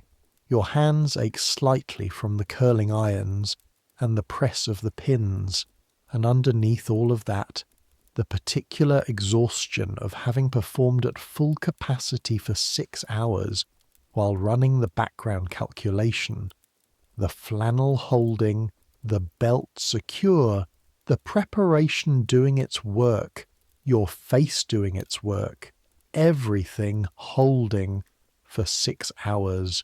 You go to the kitchen and Mrs. Briggs makes you tea without being asked and puts a plate of something solid in front of you and says, "Eat," with the tone of someone who will brook no argument. You eat. In 2 hours you'll need to be back upstairs and alert when Lady Caroline returns. 2 hours. You eat and you rest, and you let the quiet of the house gather around you, and you think about nothing much at all, and then you go back to work. In September, something changes. Not dramatically. The world doesn't reorganize itself. No thunderclap. But Lady Caroline comes to you on a Tuesday morning in the room where you've just finished pressing her morning dresses for the week, and she stands in the doorway and she says, not to the mirror, not to the air, directly to you. I spoke with Mrs. Holt about a preparation. She gave me something from a woman in Jermyn Street. You fold your hands in your lap. Did it help, my lady? Yes. A pause. A small private look of discovery. Didn't make me stupid. I could think, I could function. She looks at you. You knew about this? It isn't quite an accusation. It's a recognition. Mrs. Holt mentioned it, you say carefully. Lady Caroline looks at you for a long moment, and in that moment, the thing that usually separates you, the vast architecture of class and money and privilege, the whole elaborate construction that means she has the white silk gown and you have the second-hand stays, that means she can lie about and you cannot, that means her pain is treated and yours is managed. That construction doesn't disappear, it doesn't crumble, it's too solid for that. But a crack appears, just a crack, a line of light. Why didn't you tell me? She says. It's not my place to recommend remedies to you, my lady. No, she considers this. But it should have been this. She stops, tries again. The particular thing. It should be. She doesn't have the language for it. Neither do you, really. The language doesn't exist yet for what she's trying to say. The idea that information about women's bodies should be freely shared between women regardless of class or position, that the knowledge Mrs. Weston carries in her back room should have the same standing as Dr. Fairweather's confident pronouncements, that the flannel on Mrs. Poole's shelf and the preparation in Mrs. Weston's bottles represent a kind of knowledge that has been undervalued precisely because it circulates between women and therefore outside the official channels. She doesn't have the language for this. She just has the feeling of it. In future, she says carefully, if you know of something of this nature, I'd like you to tell me. You look at her. Yes, my lady, you say. She nods, goes back downstairs. The crack closes over, or appears to. The world continues as it was. She's still Lady Caroline Ashworth. You are still Alice Marsh, her lady's maid. The architecture remains. But the crack was there. You fold the morning dresses and put them away. October comes, and then November, and then the cold comes back in earnest. The real London winter cold. The kind that gets into the house despite every fire and every draught stopper and stays there until April. You've been in service at this house for nearly a year as lady's maid. 2.5 years total, counting the housemaid years. You know the house in the way you only know places where you've lived with your whole body. You know the creak of the third stair from the top. You know the way the front door sticks in damp weather and needs a slightly different angle of push. You know that the chimney in the back sitting room draws badly if the wind is coming from the northeast, and that the coal in the scuttle at the top of the servants' stairs is always slightly damp because of where it's stored, and that the small room at the end of the second-floor corridor, ostensibly a linen room, is the warmest room in the house in winter because of the chimney breast running behind it. On the worst days of your monthly courses, on the days when the cramping is enough to make your vision briefly dim, you have learned to spend 20 minutes in that small linen room, standing with your back against the warm plaster of the chimney breast, letting the heat work on the muscle that has been, for as long as you can remember, periodically at war with your ability to simply stand upright. 20 minutes, that's all you take, and then back to work. Here is the last thing I want to tell you about this. Sometime around 1825, 10 years after where we've been tonight, A woman in Manchester named Hannah Watkins will begin making and selling a more formally constructed version of the menstrual belt. She'll sell it from her house at first, then from a small shop. She won't call it by any name that appears in a newspaper, but her neighbours will know what she sells and who she sells it to, and the knowledge will spread, woman to woman, the way this knowledge has always spread. Sometime around 1880, the first commercially manufactured disposable menstrual product will be patented in the United States. It will be made from a material developed for field dressings during the American Civil War. Nurses noticed that the material absorbed blood far better than cloth. Women in America will start making their own versions of it immediately. The commercial version won't reach wide availability until decades later. In 1896, a woman named Mary Beatrice Davidson Kenner, though she won't be born until 1912, so let's say she will be born, will eventually patent an improved sanitary belt with a moisture-proof napkin pocket. She'll apply for the patent in the 1950s. A company will express interest and then withdraw when they discover she is black. Her patent will not be properly acknowledged for decades. In 1929, Dr. Earl Haas will patent the modern tampon. He'll sell the patent for $32,000. The company he sells it to will be run by a woman named Gertrude Tenderish, who will manufacture and market it herself. Throughout all of this, through the 1815 cotton tape and the 1825 Manchester belt and the 1896 patent and the 1929 tampon, and everything that comes after, the basic problem is the same problem. The same human biological reality. The same monthly fact. What changes is whether the knowledge about managing it is allowed to exist in public, whether it can be named, whether it can be sold, whether it can be discussed between a lady and her maid in the doorway of the linen room on a November morning without either of them needing to speak in code.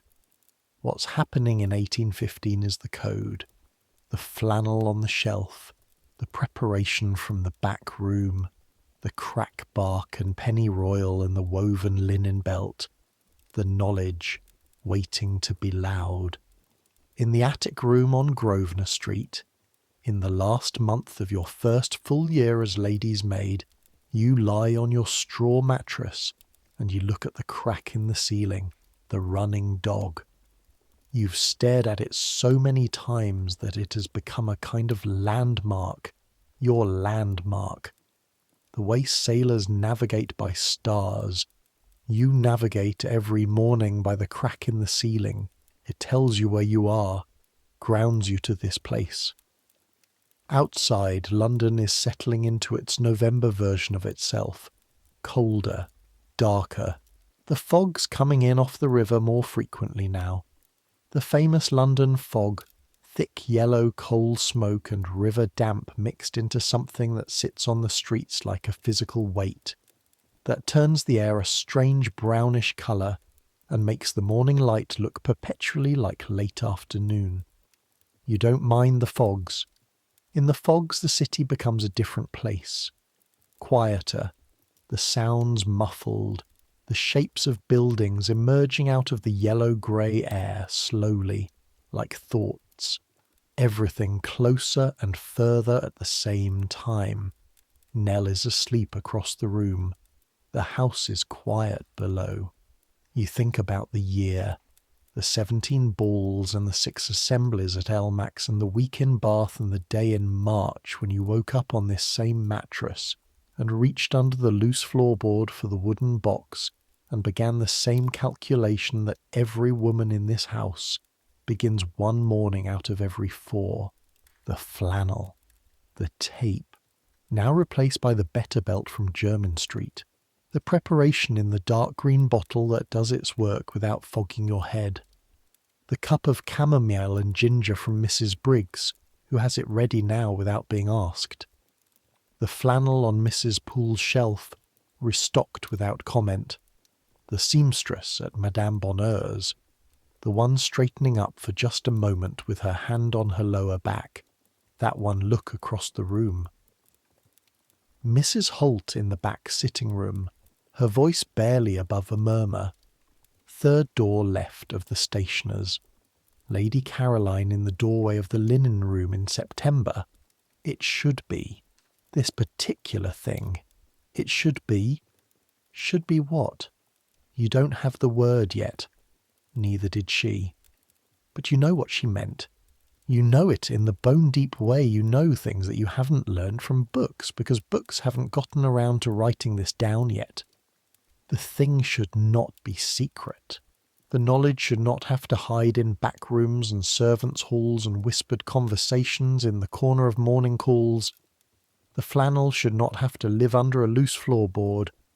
The preparation should not have to be sold from the back room of an alteration shop behind a door with a green paint job and no sign. The need is real. The knowledge is real. The women managing this reality every month for their entire adult lives are real. The silence is the only thing that isn't. Your eyes are heavy.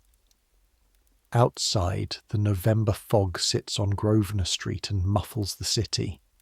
Somewhere across London, in rooms like this and in rooms nothing like this, in servants' attics and in grand bedrooms and in tenement rooms where 3 families share the floor, women are sleeping after long days spent managing what you managed.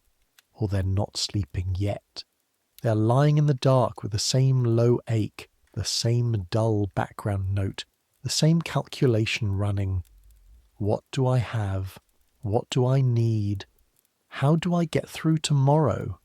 The same thing it's always been, the same thing it will be for a long time yet, but not forever. The world is slow. It changes slowly. The knowledge that lives in Mrs. Weston's back room and under your loose floorboard and in Mrs. Poole's laundry cupboard will take decades more to become language that can be spoken in front of everyone. The relief that the dark green bottle provides will take another century to become something sold openly on the chemist's shelf.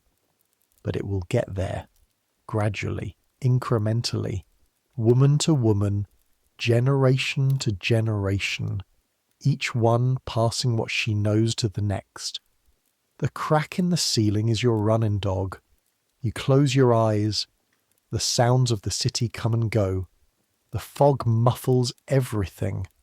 The fire downstairs has burned to coals by now. Your body, which has worked so hard today and every day, is making the only request it's been able to make all morning. The request you've been deferring since before dawn. Rest. Just rest. You've earned it. Again. You've earned it 100 times over without anyone writing it down, without any recognition except the small nod from Mrs. Poole, and the cup from Mrs. Briggs, and the look across the room from the girl at the sewing frame. But earned is earned, regardless of whether anyone tracks it. The warmth of the blanket rises around you. Your hands uncurl. The ache in your lower body softens into something bearable, then something distant, then something barely there at all. Tomorrow Lady Caroline has morning calls and then a dress fitting, and then a carriage ride in the park. You know this. But tonight, right now, in the cold attic room above one of the most fashionable addresses in Mayfair, in the great fog-wrapped city of London in the year 1815, that's tomorrow's problem. Tonight you are warm enough, fed enough, safe enough. You've gotten through the day the same way you will get through every day that comes back around to this, with the knowledge you've been given, the preparations you've found, the small and significant help of women who know what you're managing because they're managing it too. That knowledge is the oldest thing in this city, older than Grosvenor Street, older than the great houses that line it, older than the fashions and the season and the card parties and the 17 balls and all the white silk embroidered with gold flowers. Women have been passing it between themselves since before anyone thought to write anything down. They'll keep passing it. Long after Lady Caroline Ashworth's name has faded from the society pages, long after this house is pulled down and rebuilt as something else, long after the flannel and the cotton tape have given way to better things, and those better things give way to better things still, the knowledge will keep moving, woman to woman, quietly.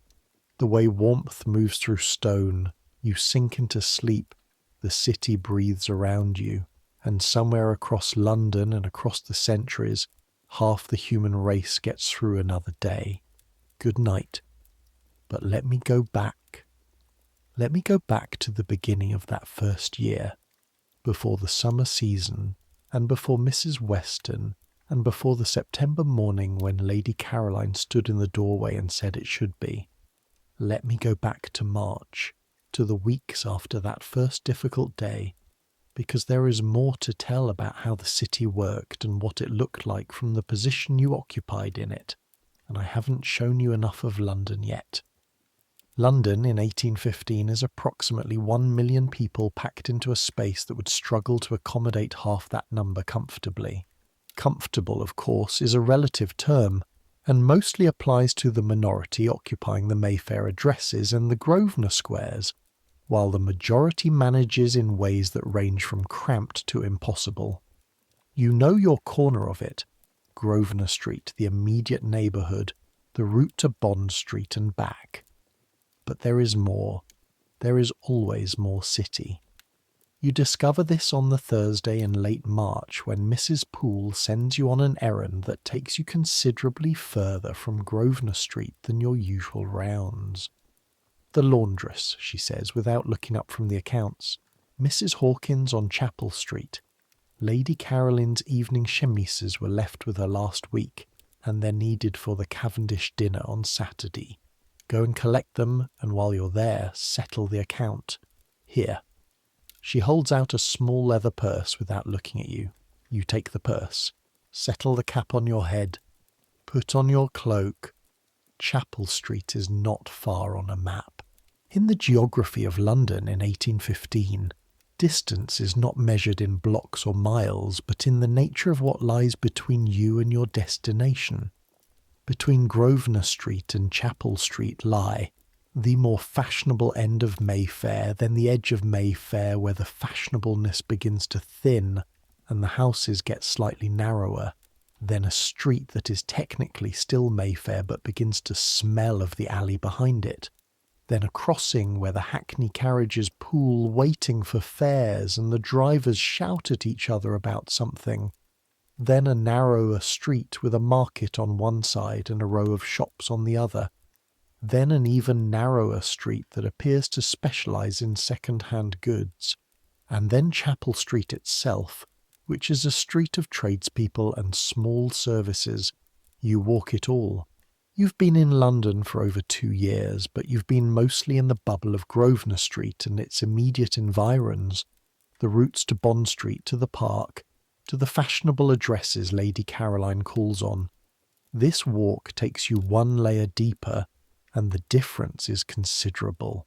In Mayfair, the streets are maintained with the relative care that comes from proximity to people who matter to the authorities. The paving stones are reasonably level. The crossing sweepers are numerous enough that you can cross most streets without acquiring your shoes' worth of mud. One street removed from Mayfair, the quality of the paving begins to slide. 2 streets removed and you're stepping around ruts that haven't been filled since autumn. The smell shifts. More open drains, more animals, more of the particular smell of people living in close quarters without the luxury of daily water and coal. The market on the market street. Stalls selling everything from vegetables to old boots to pieces of cloth that might once have been anything. These sellers are mostly women. Women of your age and older and younger too. Girls who look 12 selling things from trays around their necks. The calls overlap. Fresh greens, best in London, and old boots, any boots. and a girl with watercress calling fresh cress penny a bunch, in a voice that is entirely too large for her small body. The smells layer the way they do in markets. Fresh vegetables and old cloth, and the warm animal smell of the horse that stopped in the middle of the street for reasons best known to itself, and the sharp smell of the fish cellar at the end of the row and underneath it. All the background hum of the city that you've stopped consciously noticing. But that's always there, always present, a compound of coal smoke and damp and 10,000 chimneys and a river that does its best but has too much to carry. You navigate through it all, the market and the market crowd and the horse, and you find Chapel Street. Mrs. Hawkins runs her laundry from a ground floor room and the basement below it, and the yard behind the house.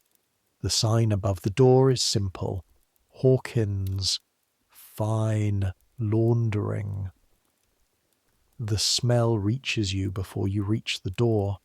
Hot water and soap and something faintly chemical, and underneath all of that the particular wet heat smell of a room where cloth is being washed and wrung and pressed at all hours of the day. The room inside is small and densely busy. 2 women at the washtub in the corner, young, their arms bare to the elbow despite the cold, red to the elbows too from the hot water and the work. A 3rd woman at the mangle feeding something through the rollers. A 4th ironing at a board near the window, the iron coming up and going down with the practised rhythm of someone who has done it so many times. The movement is entirely divorced from conscious thought. Mrs. Hawkins herself is behind a counter near the door. She's a broad woman, not fat but dense, with forearms that are the most obvious evidence of a life spent wrestling cloth into submission. She has the look of someone who has made peace with perpetual dampness. Miss Marsh from the Ashworth house, you say. She finds the parcel immediately. She runs her establishment with the precise organisation that physical necessity imposes on small spaces. Lady Caroline's evening chemises, wrapped in clean cloth and tied with twine. While she writes out the account and you check the figure against what Mrs. Poole told you to expect, you have a moment to look around. At the washtub, the 2 young women working, their arms moving in the particular rhythm of the wash, the submersion, the scrub, the lift and wring, the submersion again.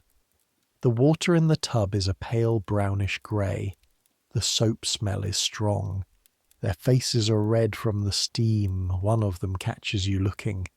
Grosvenor Street? She asks. That's right, she nods. Lady's maid? Yes. A look passes between her and the other woman at the tub, not unfriendly. More like, that's a different kind of work. Better pay, she says. Different problems, you say. She grins. It's a good grin. Wide, slightly tired. Aren't they all? She goes back to the washtub. Mrs. Hawkins hands you the parcel and the account. You check it, find it correct, settle up from the purse.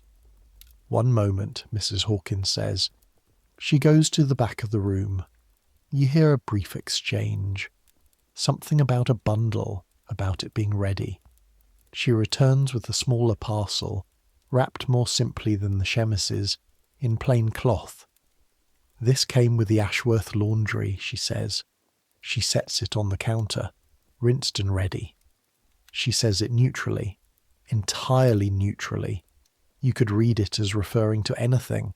You take the parcel. Inside, when you check under a fold of cloth, is a piece of flannel. Clean. Dried. The one that went with the chemises last Thursday.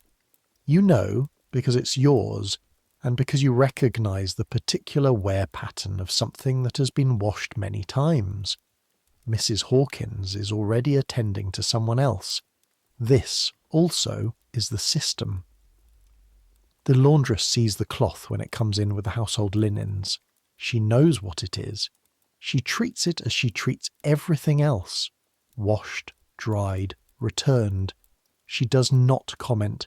She does not explain. She simply does the work. How many pieces of this kind of cloth has Mrs. Hawkins handled in her career? How many households' worth of this invisible labour has passed through this room, through the hands of those women at the washtub? Every woman in Mayfair, every household in the neighbourhood. The washtub sees everything.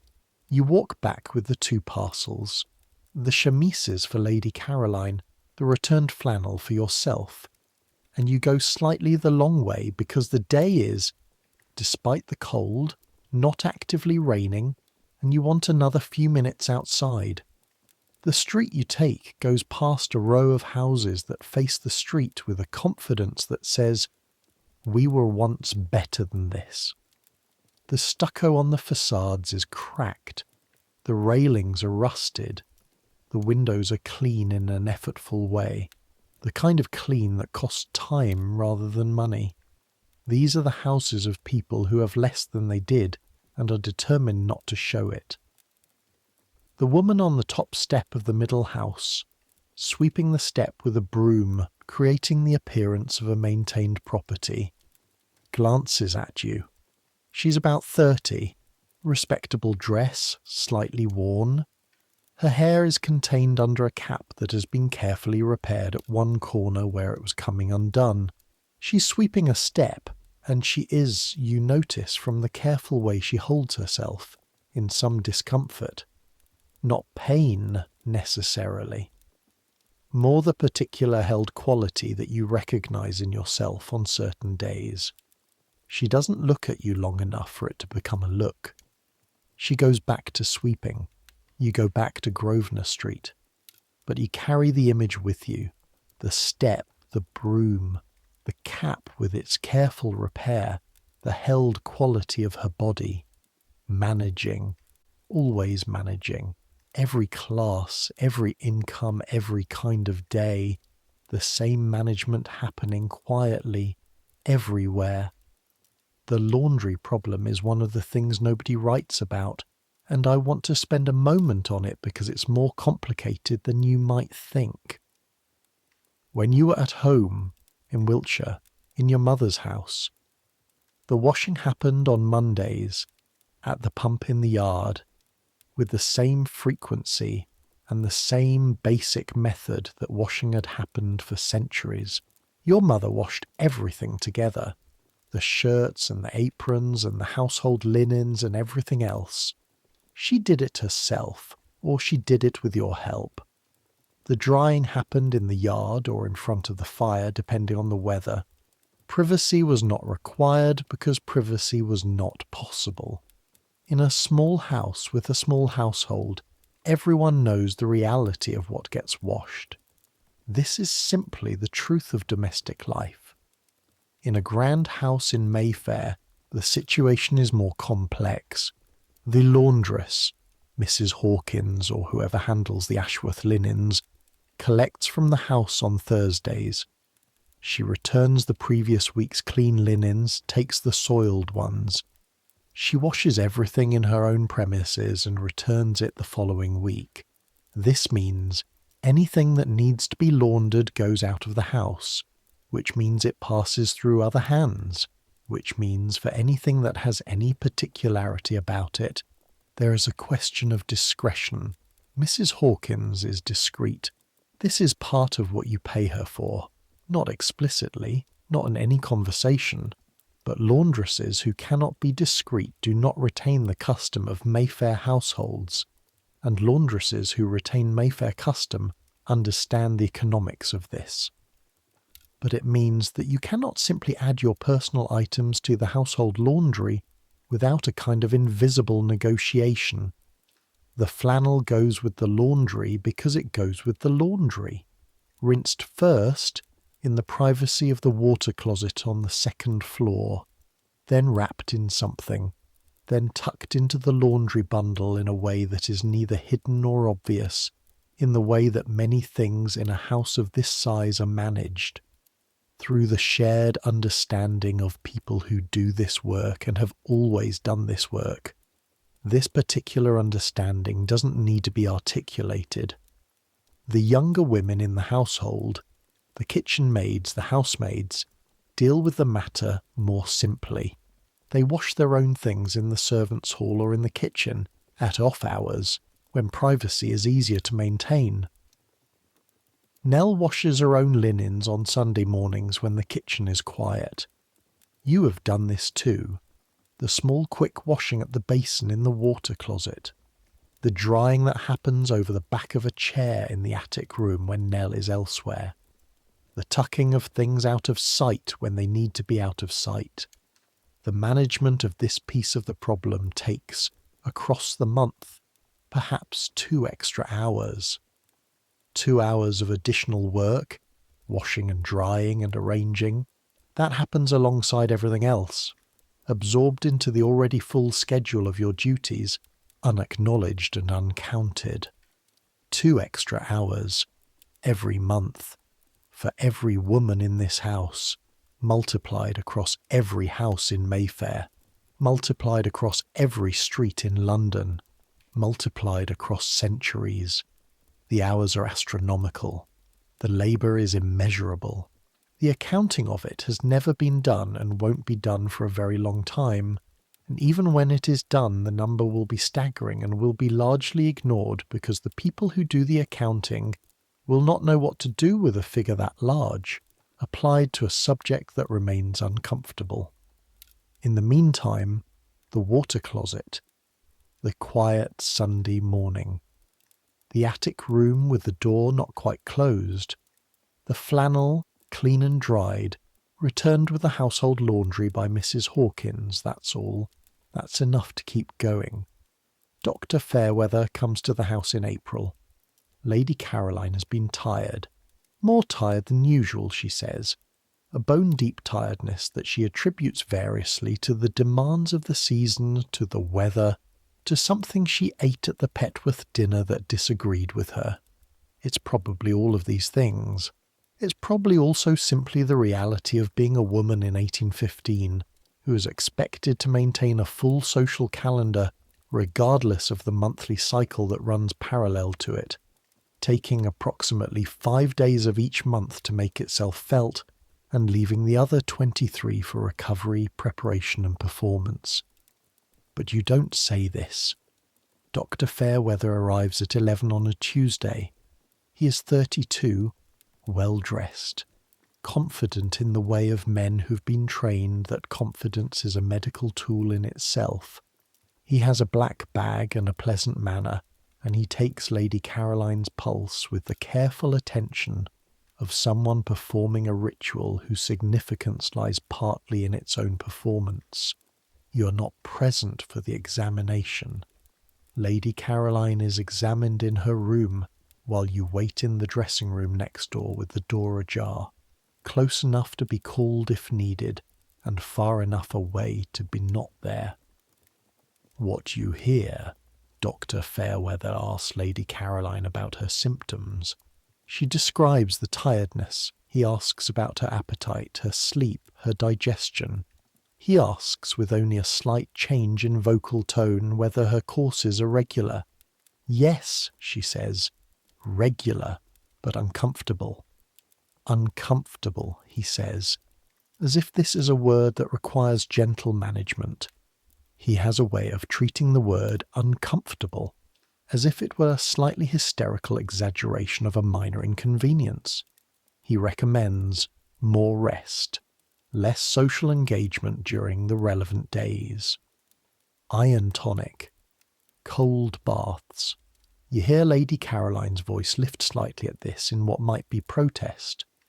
Cold baths, he says, being beneficial for the strengthening of the nerves and the regulation of the feminine constitution, and laudanum for the worst days. A small dose. Not too much. He does not ask about the preparation from Mrs. Weston. He does not know about the preparation from Mrs. Weston. He would not, if he knew, consider it worth asking about. Herbal preparations from back rooms in Jermyn Street are not part of his medical education. His education took place at Edinburgh, where the professors had their own theories about female complaints, theories derived from other theories, from books written by men who had also derived their theories from books, in a chain of authority that traces back ultimately to ancient Greek physicians whose understanding of female anatomy was, to put it gently, limited. He does not examine Lady Caroline physically beyond the pulse. This is propriety. A male physician does not examine a female patient directly, except in the most serious cases. He asks questions and he makes deductions from the answers, and he produces a prescription. The prescription: iron tonic, cold baths, laudanum for the worst days, rest. You hear him say it. You hear Lady Caroline thank him. You hear him leave. After a moment, she calls you in. She's sitting by the window. Her expression is the particular flat expression of someone who has received advice that isn't useful and has had to thank the person giving it. Iron tonic, she says. Yes, my lady. Cold baths. Yes, my lady. A pause. You know what actually helps, she says. It's not a question. Mrs. Weston's preparation has been consistent, you say carefully. I know. She turns back to the window. Outside, Grosvenor Street goes about its business. He's a very good doctor for many things, she says. For this particular thing he is. She stops, looks for the word. He is working from insufficient information, she says finally. This is, you think, about the most diplomatically accurate description of the situation you could construct. Working from insufficient information. The information that is missing is not complicated. It is not beyond the capacity of a trained medical mind to understand. It is simply information that has never been systematically gathered, because the people who experience the relevant symptoms have been treated as unreliable reporters of their own physical reality.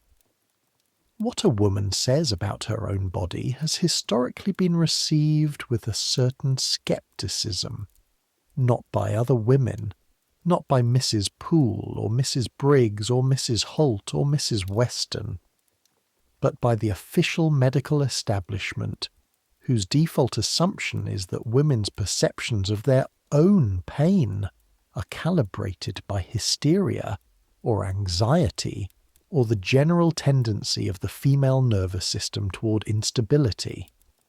The woman who says the laudanum makes her wool-headed and she would prefer not to use it is told she is being anxious about a safe medicine. The woman who says the cramp bark from the back room of the Jermyn Street shop works better than the laudanum is told she has been deceived by a charlatan. The woman who says actually the cold baths make it worse is told that she needs to be braver about the cold water, and then the women pass their information to each other instead, in the hallways and the kitchens and the drawing rooms when the men have left, in the back rooms of Jermyn Street and the servants' halls of Mayfair, and the information circulates and is refined and improves over time. Dr. Fairweather, for all his Edinburgh training, does not have access to this network. He does not know what he is missing. You collect the iron tonic prescription and take it to the apothecary on Bond Street the same afternoon. The apothecary, a small, precise man with spectacles, fills it without comment. He is also, coincidentally, the man from whom Mrs. Poole orders Godfrey's cordial when Lady Caroline's supply runs low. He is used to the various requirements of the household. You pay, you take the bottle. You do not stop at Mrs. Weston's on the way back. You don't need to. The dark green bottle in your room is 2/3 full. But you think about it as you walk, about the parallel systems. The official prescription from the Edinburgh trained physician in his black bag, and the backroom preparation from the woman who learned from her mother who learned from her mother. Both real, both effective to different degrees for different purposes. One of them acknowledged, one of them underground. That asymmetry will take a long time to correct. A very long time. In the meantime, Bond Street to Grosvenor Street. Iron tonic in the paper bag under your arm. The city around you doing what cities do, indifferent to the question of whose knowledge counts and whose doesn't. There is something I want you to see. It's not the grand buildings, Grosvenor Street and Bond Street and the park you've already seen. What I want you to see is the part of the city you pass through quickly, that lies between the fashionable and the not fashionable, the gradual edges, the neighbourhoods that the guidebooks skip, that don't make it into the watercolours in the print shops. Come with me for a moment. It's a Tuesday in May, about 6 weeks after Dr. Fairweather's visit. Lady Caroline is at a morning call that will last until noon, and you have an errand that takes you across town to pick up a repaired reticule from a craftsman near Covent Garden, whose workshop Lady Caroline uses because he does the finest clasp work in London. The route from Grosvenor Street to Covent Garden takes you east, through the edge of Mayfair, across the top of St. James's down toward the Strand. As you go, the city changes around you by degrees. The houses get slightly older, the streets get slightly narrower. The crowd gets more various, not just the fashionable and their servants, but more kinds of people, more ways of dressing and moving and using the street. The smell gets more complex, layered in ways that the cleaner winds of Mayfair don't quite sustain. Near the Strand, a group of women are gathered around a water pump. This is where people who don't have water delivered to their houses come to get it. In 1815, in London, that is most people. Not just the very poor. Shopkeepers' wives, small tradespeople, lodging house residents. They come with pitchers and buckets and pails, and they queue and they wait and they carry the water home. A woman of about your mother's age is filling a large clay pitcher. She holds it under the pump's outlet with both hands, the muscles of her forearms visibly working to keep the full pitcher steady. She is not thin. Her arms are strong from exactly this kind of work. But there is something in her face when she lifts the full pitcher that tells you the weight is a negotiation. She turns to go, and she sees you watching, and she doesn't say anything, just nods in the small acknowledging way of two people who are both obviously going somewhere and briefly in each other's line of sight. She adjusts the pitcher against her hip, the practiced carrying stance of someone who carries heavy things regularly, and walks away, her stride adapted to the weight. Near Covent Garden, the smell of the flower market, and the vegetable market, and the fruit market, all of which converge in the same general space, and create a smell that is extraordinary in its layering. Roses and mud, strawberries and horse, the cold green smell of cut flowers, and the warm fermenting smell of yesterday's produce beginning its next journey. The women selling flowers are the ones you've seen in prints. Young women mostly, some with baskets of violets, some with bunches of something tropical looking that must have come from a hothouse somewhere. They call to passers-by with a particular pitch of people who have learned how to make themselves heard without seeming desperate, which is an art form and requires practice. One of them, maybe 16, dark-haired, with a battered straw hat that's been brightened by a bunch of artificial cherries on the brim, calls to you as you pass. "Flowers, miss. Violets. Penny a bunch." You stop. She holds out the violets. Small, dark purple, tightly bunched, smelling of exactly themselves. That particular sweet green smell of violets that carries disproportionately for such a small flower. You take a bunch, pay the penny. She gives you a look, quick, assessing, that sees exactly what you are. Lady's maid, she's thinking, or near enough. Well enough dressed to pay. not well enough dressed to be the lady herself. "Good day to you," she says, already moving on. You tuck the violets into your jacket pocket and walk on toward the craftsman's workshop. The violets smell clean against the general smell of the street. You carry them home and put them in a glass of water on the windowsill of Lady Caroline's dressing room, where they'll stay for 2 days before the petals fall and you'll sweep them away. Lady Caroline, when she notices them, says, "How pretty," in a distracted tone, and doesn't ask where they came from. Where they came from is the girl with a battered straw hat and the artificial cherries, who will sell violets until the end of May, and then probably watercress in the summer, and who manages her own monthly courses on something close to nothing, who carries her knowledge in her body the same way she carries her basket, with both hands adjusted to the weight, walking the long way home. Let me tell you about the Almack's assemblies. There are 6 of them in the season, held on Wednesday evenings, and they are the most socially significant events of the London year. This sounds like an exaggeration. It is not. Almack's assembly rooms on King Street, St. James's. That's the address. The rooms themselves are not particularly grand, which is itself a kind of statement. Grandeur is easy. Exclusivity is something else. What Almack's sells is access. The vouchers required to attend are controlled by a committee of 6 lady patronesses, all of them among the most socially powerful women in England, and refusing a voucher is something they do without hesitation and without appeal.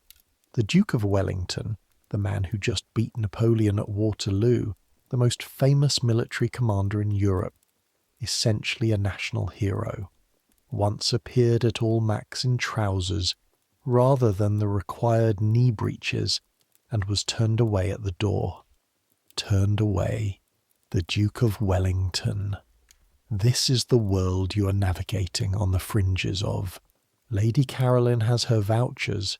She has them because of who she was born to and who she married, and because she has maintained the correct relationships with the right people, which is an ongoing project requiring constant attention. The vouchers are presented at the door every Wednesday. If she loses the favour of one of the lady patronesses, the vouchers stop coming and she is effectively finished socially. This is not a metaphor. This actually happens to people. On the Wednesday evenings when Lady Caroline attends Almack's, you are not idle. You're in the ladies' dressing room. There is a ladies' dressing room at Almack's, a room adjacent to the ballroom where ladies can go to repair their appearances, rest briefly, have their maid attend to whatever needs attending. The maids wait here mostly, while their mistresses are in the ballroom. They sit on chairs against the wall and they wait, and they mend tears and repin loosened hair and smooth wrinkled gloves, and attend to the endless small emergencies of an evening spent dancing and socializing in complex clothing. The dressing room on a Wednesday evening at Almack's is, in its way, more interesting than the ballroom, because the ballroom is the performance and the dressing room is the backstage. In the ballroom, the music, the dancing, the elaborate choreography of social ambition and matrimonial strategy, the gowns and the jewels and the conversation calibrated for maximum effect. In the dressing room, the women who made all that possible, sitting against the wall with their needle cases and their small boxes of pins, talking in voices that don't need to be calibrated for anything. The maid's hierarchy mirrors their mistresses. The maid of a duchess sits in a different relation to the room than the maid of a baronet's wife. The maid who has been lady's maid for 20 years occupies more authority in this room than the maid in her first year. The woman whose skill with a needle is known maintains a particular kind of currency. You are in your first Almack's season. You're reasonably placed in the hierarchy. Lady Caroline's rank and the house's reputation carry weight. But you're new enough that you watch more than you direct. What you watch is informative. The maid, who is in her 50s, who has been with her lady for 30 years, and who sits in the good chair near the fire as a matter of right, and sews with a quality of concentration that is itself a demonstration of status. The maid who rushes in at 10:30 with a piece of hem that has come unstitched at the crucial moment and needs to be repaired in the next 10 minutes before her mistress comes out of the ballroom, and who does it with impressive speed using a needle. She carries on her person at all times because this has happened before. The maid who sits and says nothing and watches everything, and whose name, you eventually learn, is Margaret, and who has worked for the same family for 40 years, and knows things about this city and this social world that no guidebook contains. Margaret is 70 if she's a day. She's small and very still, and her eyes are dark and entirely alert. She's the maid of a dowager countess, whose current social purpose is primarily to attend these events and lend her considerable authority to the proceedings and to pronounce, in the particular way of women who've been watching society for half a century, on who is doing well and who is doing badly, and who has made a catastrophic error they haven't yet understood the consequences of. The dowager never has wardrobe emergencies. Margaret sees to it that there are none to have. So Margaret sits and watches, and one Wednesday evening in late June, when the room is slightly quieter than usual, a country dance underway in the ballroom, the various emergencies of the earlier evening resolved, Margaret looks over at you and says, in a voice that is low but entirely clear, "You're the Ashworth girl." "Yes, ma'am." A pause while she takes your measure. 8 months, she says. "Nearly 9. She nods, returns to her work. She's hemming something so fine you can barely see the needle go in. "The Ashworth house ran through 4 ladies' maids in 2 years before you," she says. "All left. One cried. One had what Lady Ashworth, the old Lady Ashworth before she died, used to call a crisis of nerves." "I wasn't aware of that," you say. You wouldn't be. They don't tell you these things when you're hired. She doesn't look up from her work. "Why are you still there?" The question is direct, not unkind, genuinely curious. You think about this. "Mrs. Poole," you say after a moment. "She..." You search for how to say it. "She showed me how to do the job properly, not the obvious parts, the other parts." Margaret glances up. Her eyes are assessing in a way that is not unfriendly. "The parts nobody explains," she says. "Yes." She goes back to her hemming. "That's what matters," she says. "The explained parts you can learn anywhere. The other parts you have to be shown. If you're lucky, someone shows you." She sews for a moment in silence.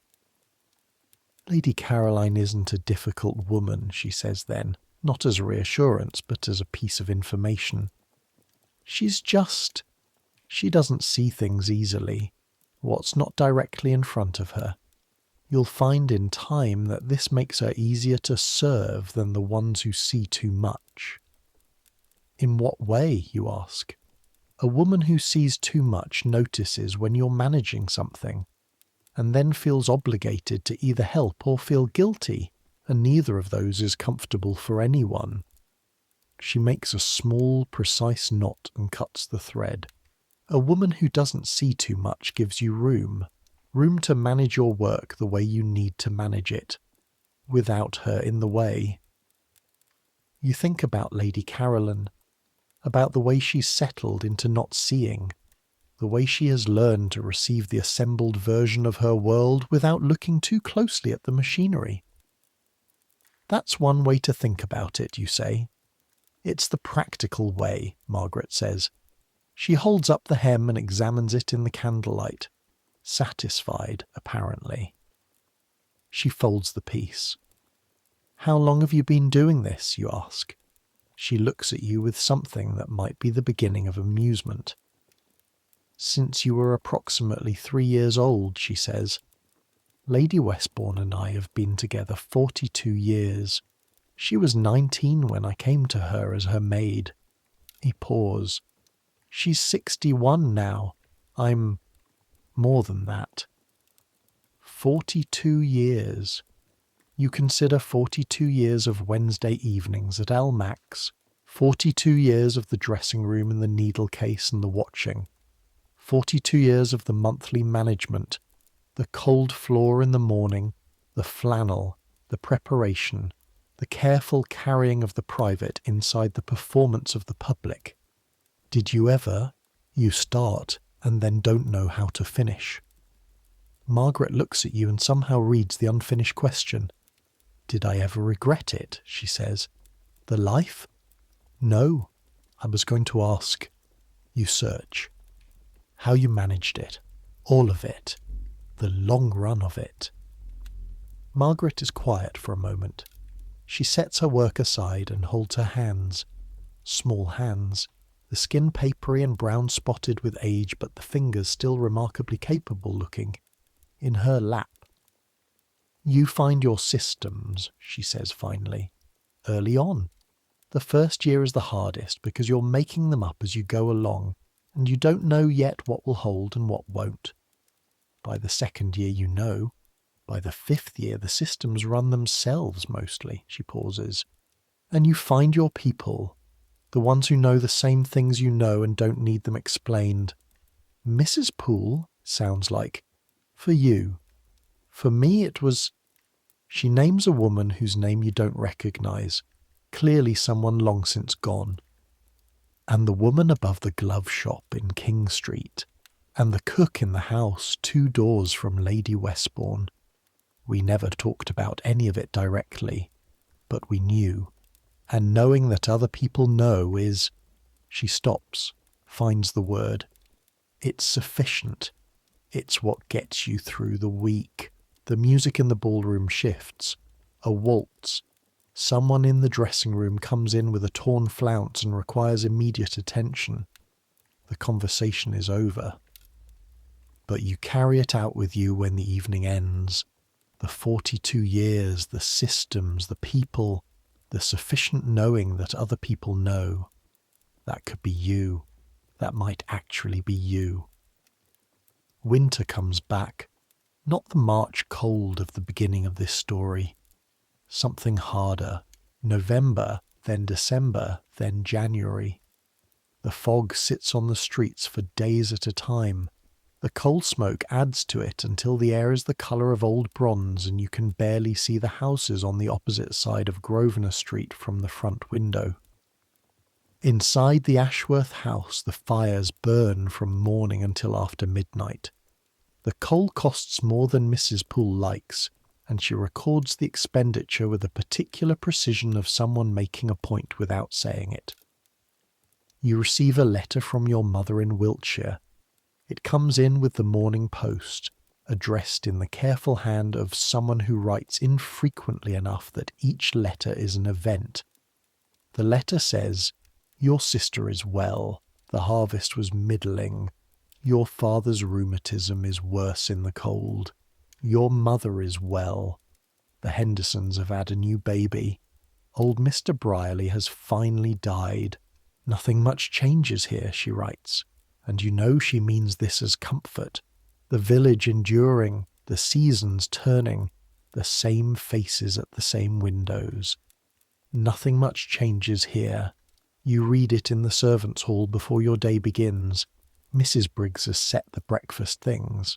The fire in the range is going properly. The kitchen smells of toast and tea and the start of something that will be lunch eventually.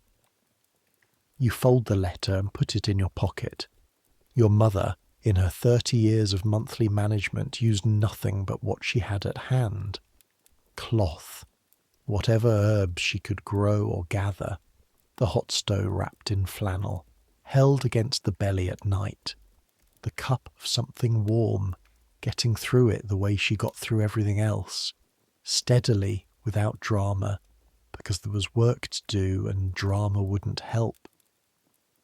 She doesn't know about Mrs. Weston.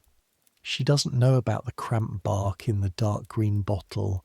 You think about writing to her to tell her, and then you think about the distance, not miles but world, between the kitchen in Wiltshire and the back room in Jermyn Street, and you're not sure the information would travel cleanly. Someday, maybe. Someday. The day's work begins. In February something small happens that you will remember longer than the balls. Lady Caroline is not at home. She's gone with Mrs. Holt to visit a mutual acquaintance who is unwell. A genuine errand of kindness, not social theatre. She'll be gone 3 hours. You are in the dressing room doing the ongoing maintenance work that fills the gaps between Lady Caroline's immediate needs, checking the condition of a blue evening gown that needs its buttons replaced, making a list of what needs to go to Mrs. Hawkins this week, reorganising a drawer that has gotten out of the order you established for it. The house is quiet. Hannah, the kitchen maid, comes up to bring something. A small oil lamp that Mrs. Briggs wants replaced with the one from Lady Caroline's room because the wick on the kitchen lamp is failing.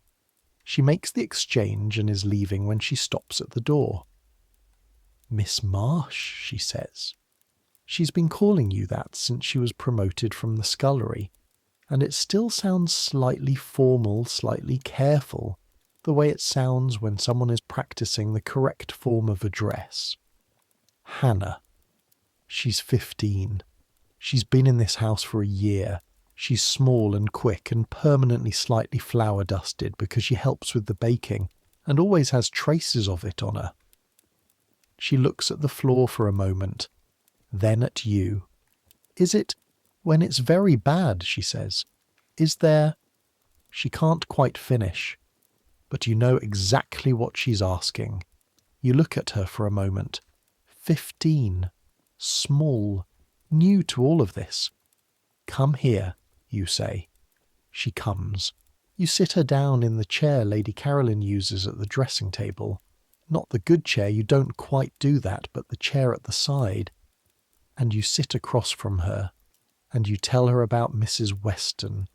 You tell her about the cramp bark preparation, about the woven linen belt that holds better than cotton tape, about the chamomile and ginger from Mrs. Briggs, who will give it without asking if you let her know quietly what you need, about the flannel in the laundry cupboard on the second floor behind the spare pillow ticking that Mrs. Poole keeps restocked.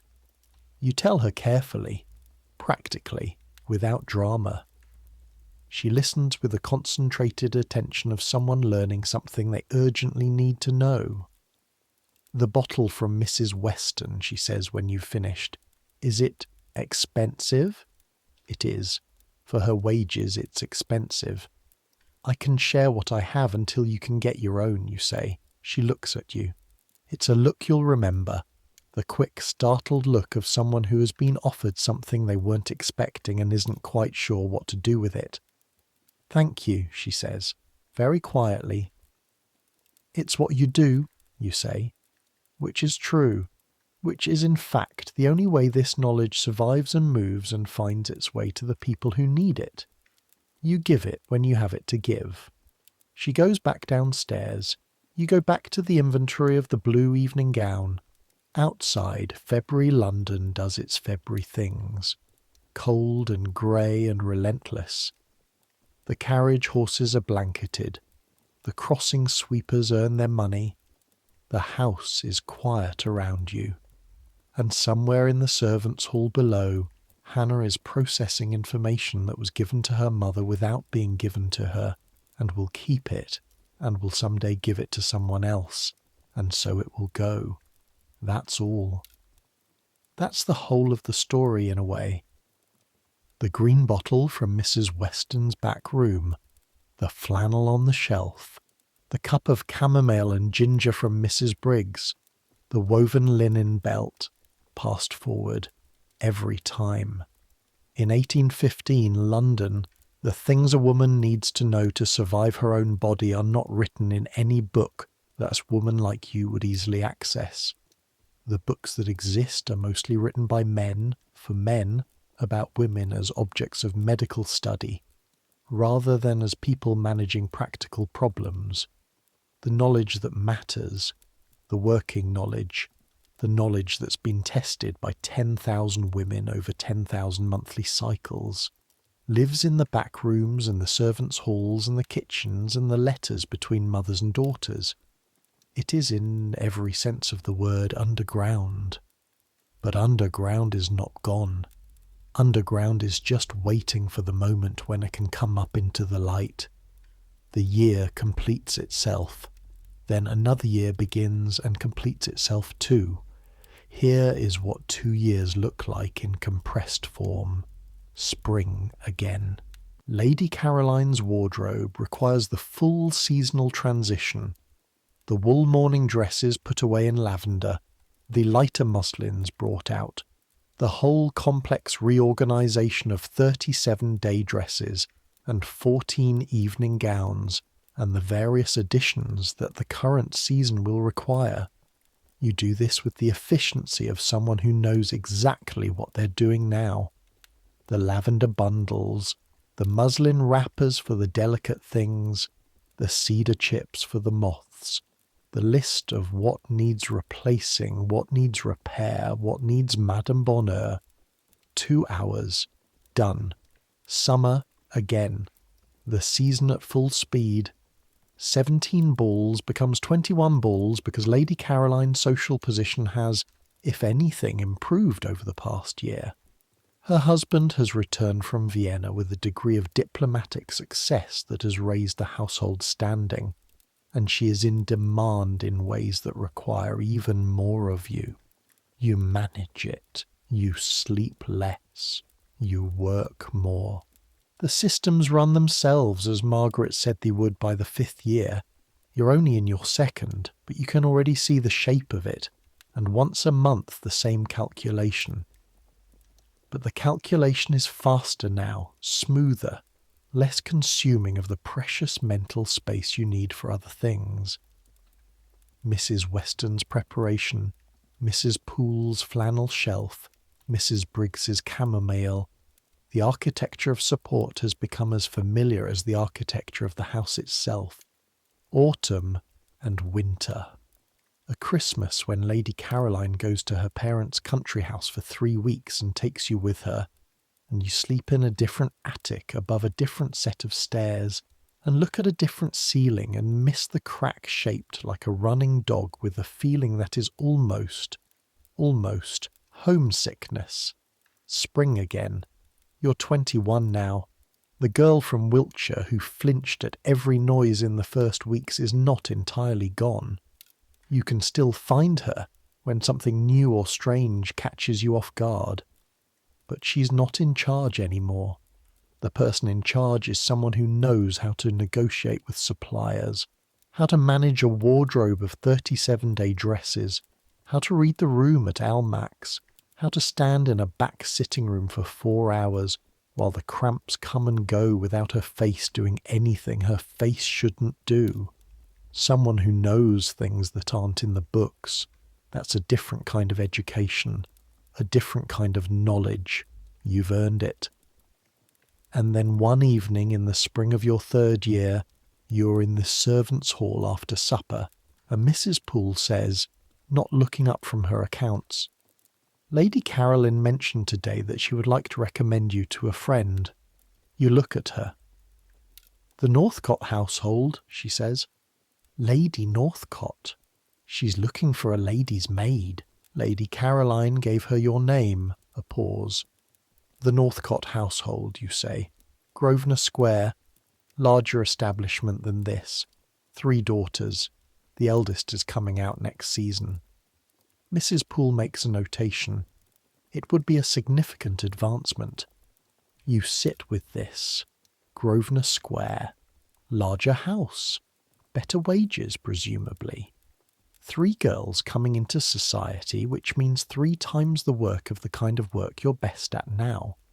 It would also mean leaving this kitchen, this house, the crack in the ceiling. Mrs. Poole's laundry cupboard on the second floor, starting the systems from scratch. When would they need an answer, you ask? By the end of the month. Mrs. Poole closes her ledger, looks at you directly, which she does infrequently and always with full intention. I'll say this once. You're good at this work, better than most I've seen at your age. Lady Caroline knows it, though she doesn't always say it. What she said to Lady Northcote. A very brief pause. She said you were steady. That was the word. Steady. Again. Think about it, Mrs. Poole says and picks up her pen. You think about it. For 3 days you think about it, carrying the question underneath everything else, underneath the morning routine and the dressing and the afternoon calls and the evening preparations.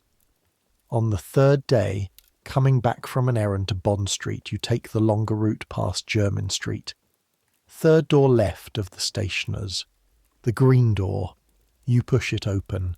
The bell sounds. Mrs. Weston is at her counter. She looks up, recognises you, though it's been months since your last visit.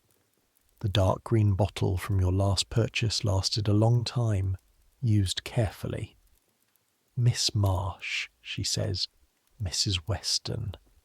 You buy another bottle of the preparation. The woven linen belt she sells you has a version now with slightly improved loops. Someone has refined the design, she says. A woman in the East End who makes them and sends them over by arrangement. Refined. Improved. Passed forward. Moving house? She asks. Reading something in your manner, perhaps. The thoughtful, preoccupied look of someone making a decision. Possibly, you say. I've been offered a position. Larger household. She wraps your purchases. Will you take it? You think about this. Yes, you say, and realise as you say it that this is the answer. Yes, I think I will. She ties the parcel. When you go, she says, tell whoever comes after you where we are. You look at her. 3rd door left of the stationer's. Mrs. Weston. Alterations. Of course, you say. You go back out into Jermyn Street. The early spring cold. The smell of the city. Layered and perpetual. You walk back to Grosvenor Street. When you go, tell whoever comes after you where we are. That's all it requires. That's the whole of the system. Not organisation, not official acknowledgement, not a sign in the window that says what she actually sells from the back room. Just pass it on, every time, without fail. On your last week at the Ashworth house, Lady Caroline engaged a new maid quickly, a girl of 18 from York named Susan, who is good and careful and slightly stunned by London. You show Susan the house the way Mrs. Poole showed you the house, the way all the work that isn't explained gets passed between the people who do it. The laundry cupboard on the 2nd floor, top shelf behind the spare pillow ticking, Mrs. Briggs, and the chamomile and ginger, and the fact that she won't ask. Mrs. Weston, on Jermyn Street. 3rd door left of the stationer's. Tell her Mrs. Holt sent you, or Miss Marsh, she'll know the name. The preparation in the dark green bottle. 15 drops in warm water, morning and evening. Susan listens carefully, the way you listened carefully when these things were told to you. It helps? She asks. It helps, you say. She nods, takes it in, stores it the way useful things get stored, in the part of the memory that doesn't forget. And then you pack your trunk. You check the wooden box under the loose floorboard, the box with the flannel and the tape now replaced by the better belt. You take it with you.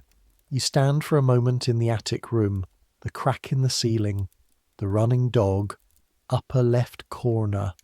You look at it for the last time. Then you pick up your trunk and go downstairs and say goodbye to Mrs. Poole, and Mrs. Briggs and Nell and Hannah, who has grown several inches and a degree of composure in the past year, and James the footman, who has stopped being too aware of his handsomeness, and become instead merely pleasantly looking in a useful way, and you go out through the front door, Mrs. Poole's insistence on your last day, the front door rather than the back, and down the steps onto Grosvenor Street. The carriage is waiting, Grosvenor Square, a new ceiling to look at, a new crack to find. But the same work, the same systems, the same monthly calculation, with better tools now and more knowledge and a network of women across Mayfair and beyond who are managing the same things and will always, quietly, be there. You get in the carriage. You go. Now. The city falls away behind you as sleep rises. Not just Grosvenor Street. All of it. The whole of London in 1815 falling away slowly, like a view from a height. The details blurring into outline, and the outline into impression. The 17 balls and the 6 assemblies at Almack's, and the cold floor in March, and the cup of camomile and ginger, and the seamstress at Madame Bonheur's, and the woman sweeping her step on the edge of the fashionable quarter, and Hannah in the chair at the dressing-table listening. Mrs. Weston in her back room, wrapping the dark green bottle in paper. Margaret in the dressing-room at Almack's, 42 years of service in her hands, hemming something too fine to see properly in this light. Mrs. Poole at her accounts, not looking up. Lady Caroline in the doorway, trying to find words for something that didn't have words yet. All of it receding. The way things recede into the past. The way the past recedes from the present. But something stays. Something always stays, even when the specific details have gone soft at the edges and the names have faded and the street is gone and the house is rebuilt and the city has reorganized itself around different priorities. What stays is the knowledge that was old in 1815 and is older now. The cramped bark and the pennyroyal and the careful woven linen belt and the information passed across the room with one look in a seamstress's workroom on Bond Street. The cup of warm herb tea from someone who had it ready without asking.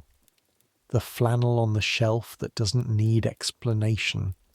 The women who carried this knowledge didn't think of themselves as carrying it. They were just living their lives, getting through the day, passing on what they had to whoever needed it next, but they were carrying it, every one of them, and they passed it on, and it arrived here, in this moment, in the world you're listening from, which has products sold openly on every pharmacy shelf and medical understanding that has finally caught up, mostly imperfectly, still catching up, with what women have been telling each other in kitchen and back rooms for centuries. The gap between what the body needs and what the world provides is narrowed. Not closed, narrowed. There are still places in the world where the situation is closer to 1815 than to now. Still women managing with cloth and limited access, and the knowledge passed quietly between people because the official version hasn't arrived yet. Still the same human need, still the same knowledge, travelling. The city you've been in tonight, its cobblestones, its coal smoke, its fog sitting on the Thames, its magnificent, terrible, roaring self. It's 200 years behind you now. The women in it are long gone, but they were there. They managed.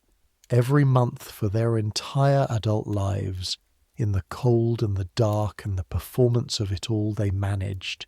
And you get to sleep now, in the warmth and the quiet, because they did. Let that mean something. Let it be enough. Let sleep take you the way it takes everyone at the end of a long day. Let the sounds around you go quiet one by one. The traffic outside, if there is any, receding. The light behind your eyelids going dark. Your hands uncurling. The weight of the day leaving your body by degrees. You are warm enough, rested enough, Safe enough. You have everything you need for tonight. That's more than a lot of people in this story had. That's more than enough. The knowledge travelled 200 years to get here. Woman to woman, kitchen to drawing room, back room to attic, generation to generation, quietly and without fanfare, without anyone writing it down in any book that got kept. It arrived anyway. That's the thing about knowledge that matters. You can't stop it indefinitely. You can make it hard. You can put it underground. You can refuse to write it in the official places, refuse to let it stand in the light. But it travels. It finds its way. It always does. Now sleep. Let the city go. Let 1815 go. Let the cold floor and the cotton tape and the cramp bark in the dark green bottle, and the 42 years at Almack's, and the seamstress and her one straightened moment at her frame. Let all of it go into the dark where the past lives. It was real. It happened. The women were there. That's enough. Let your breathing slow. Let the night hold you. The same night that held Alice Marsh in her attic room above Grosvenor Street, holding her the same way 200 years ago, after a long day well managed. The same dark, the same rest, the same sufficient quiet. Good night.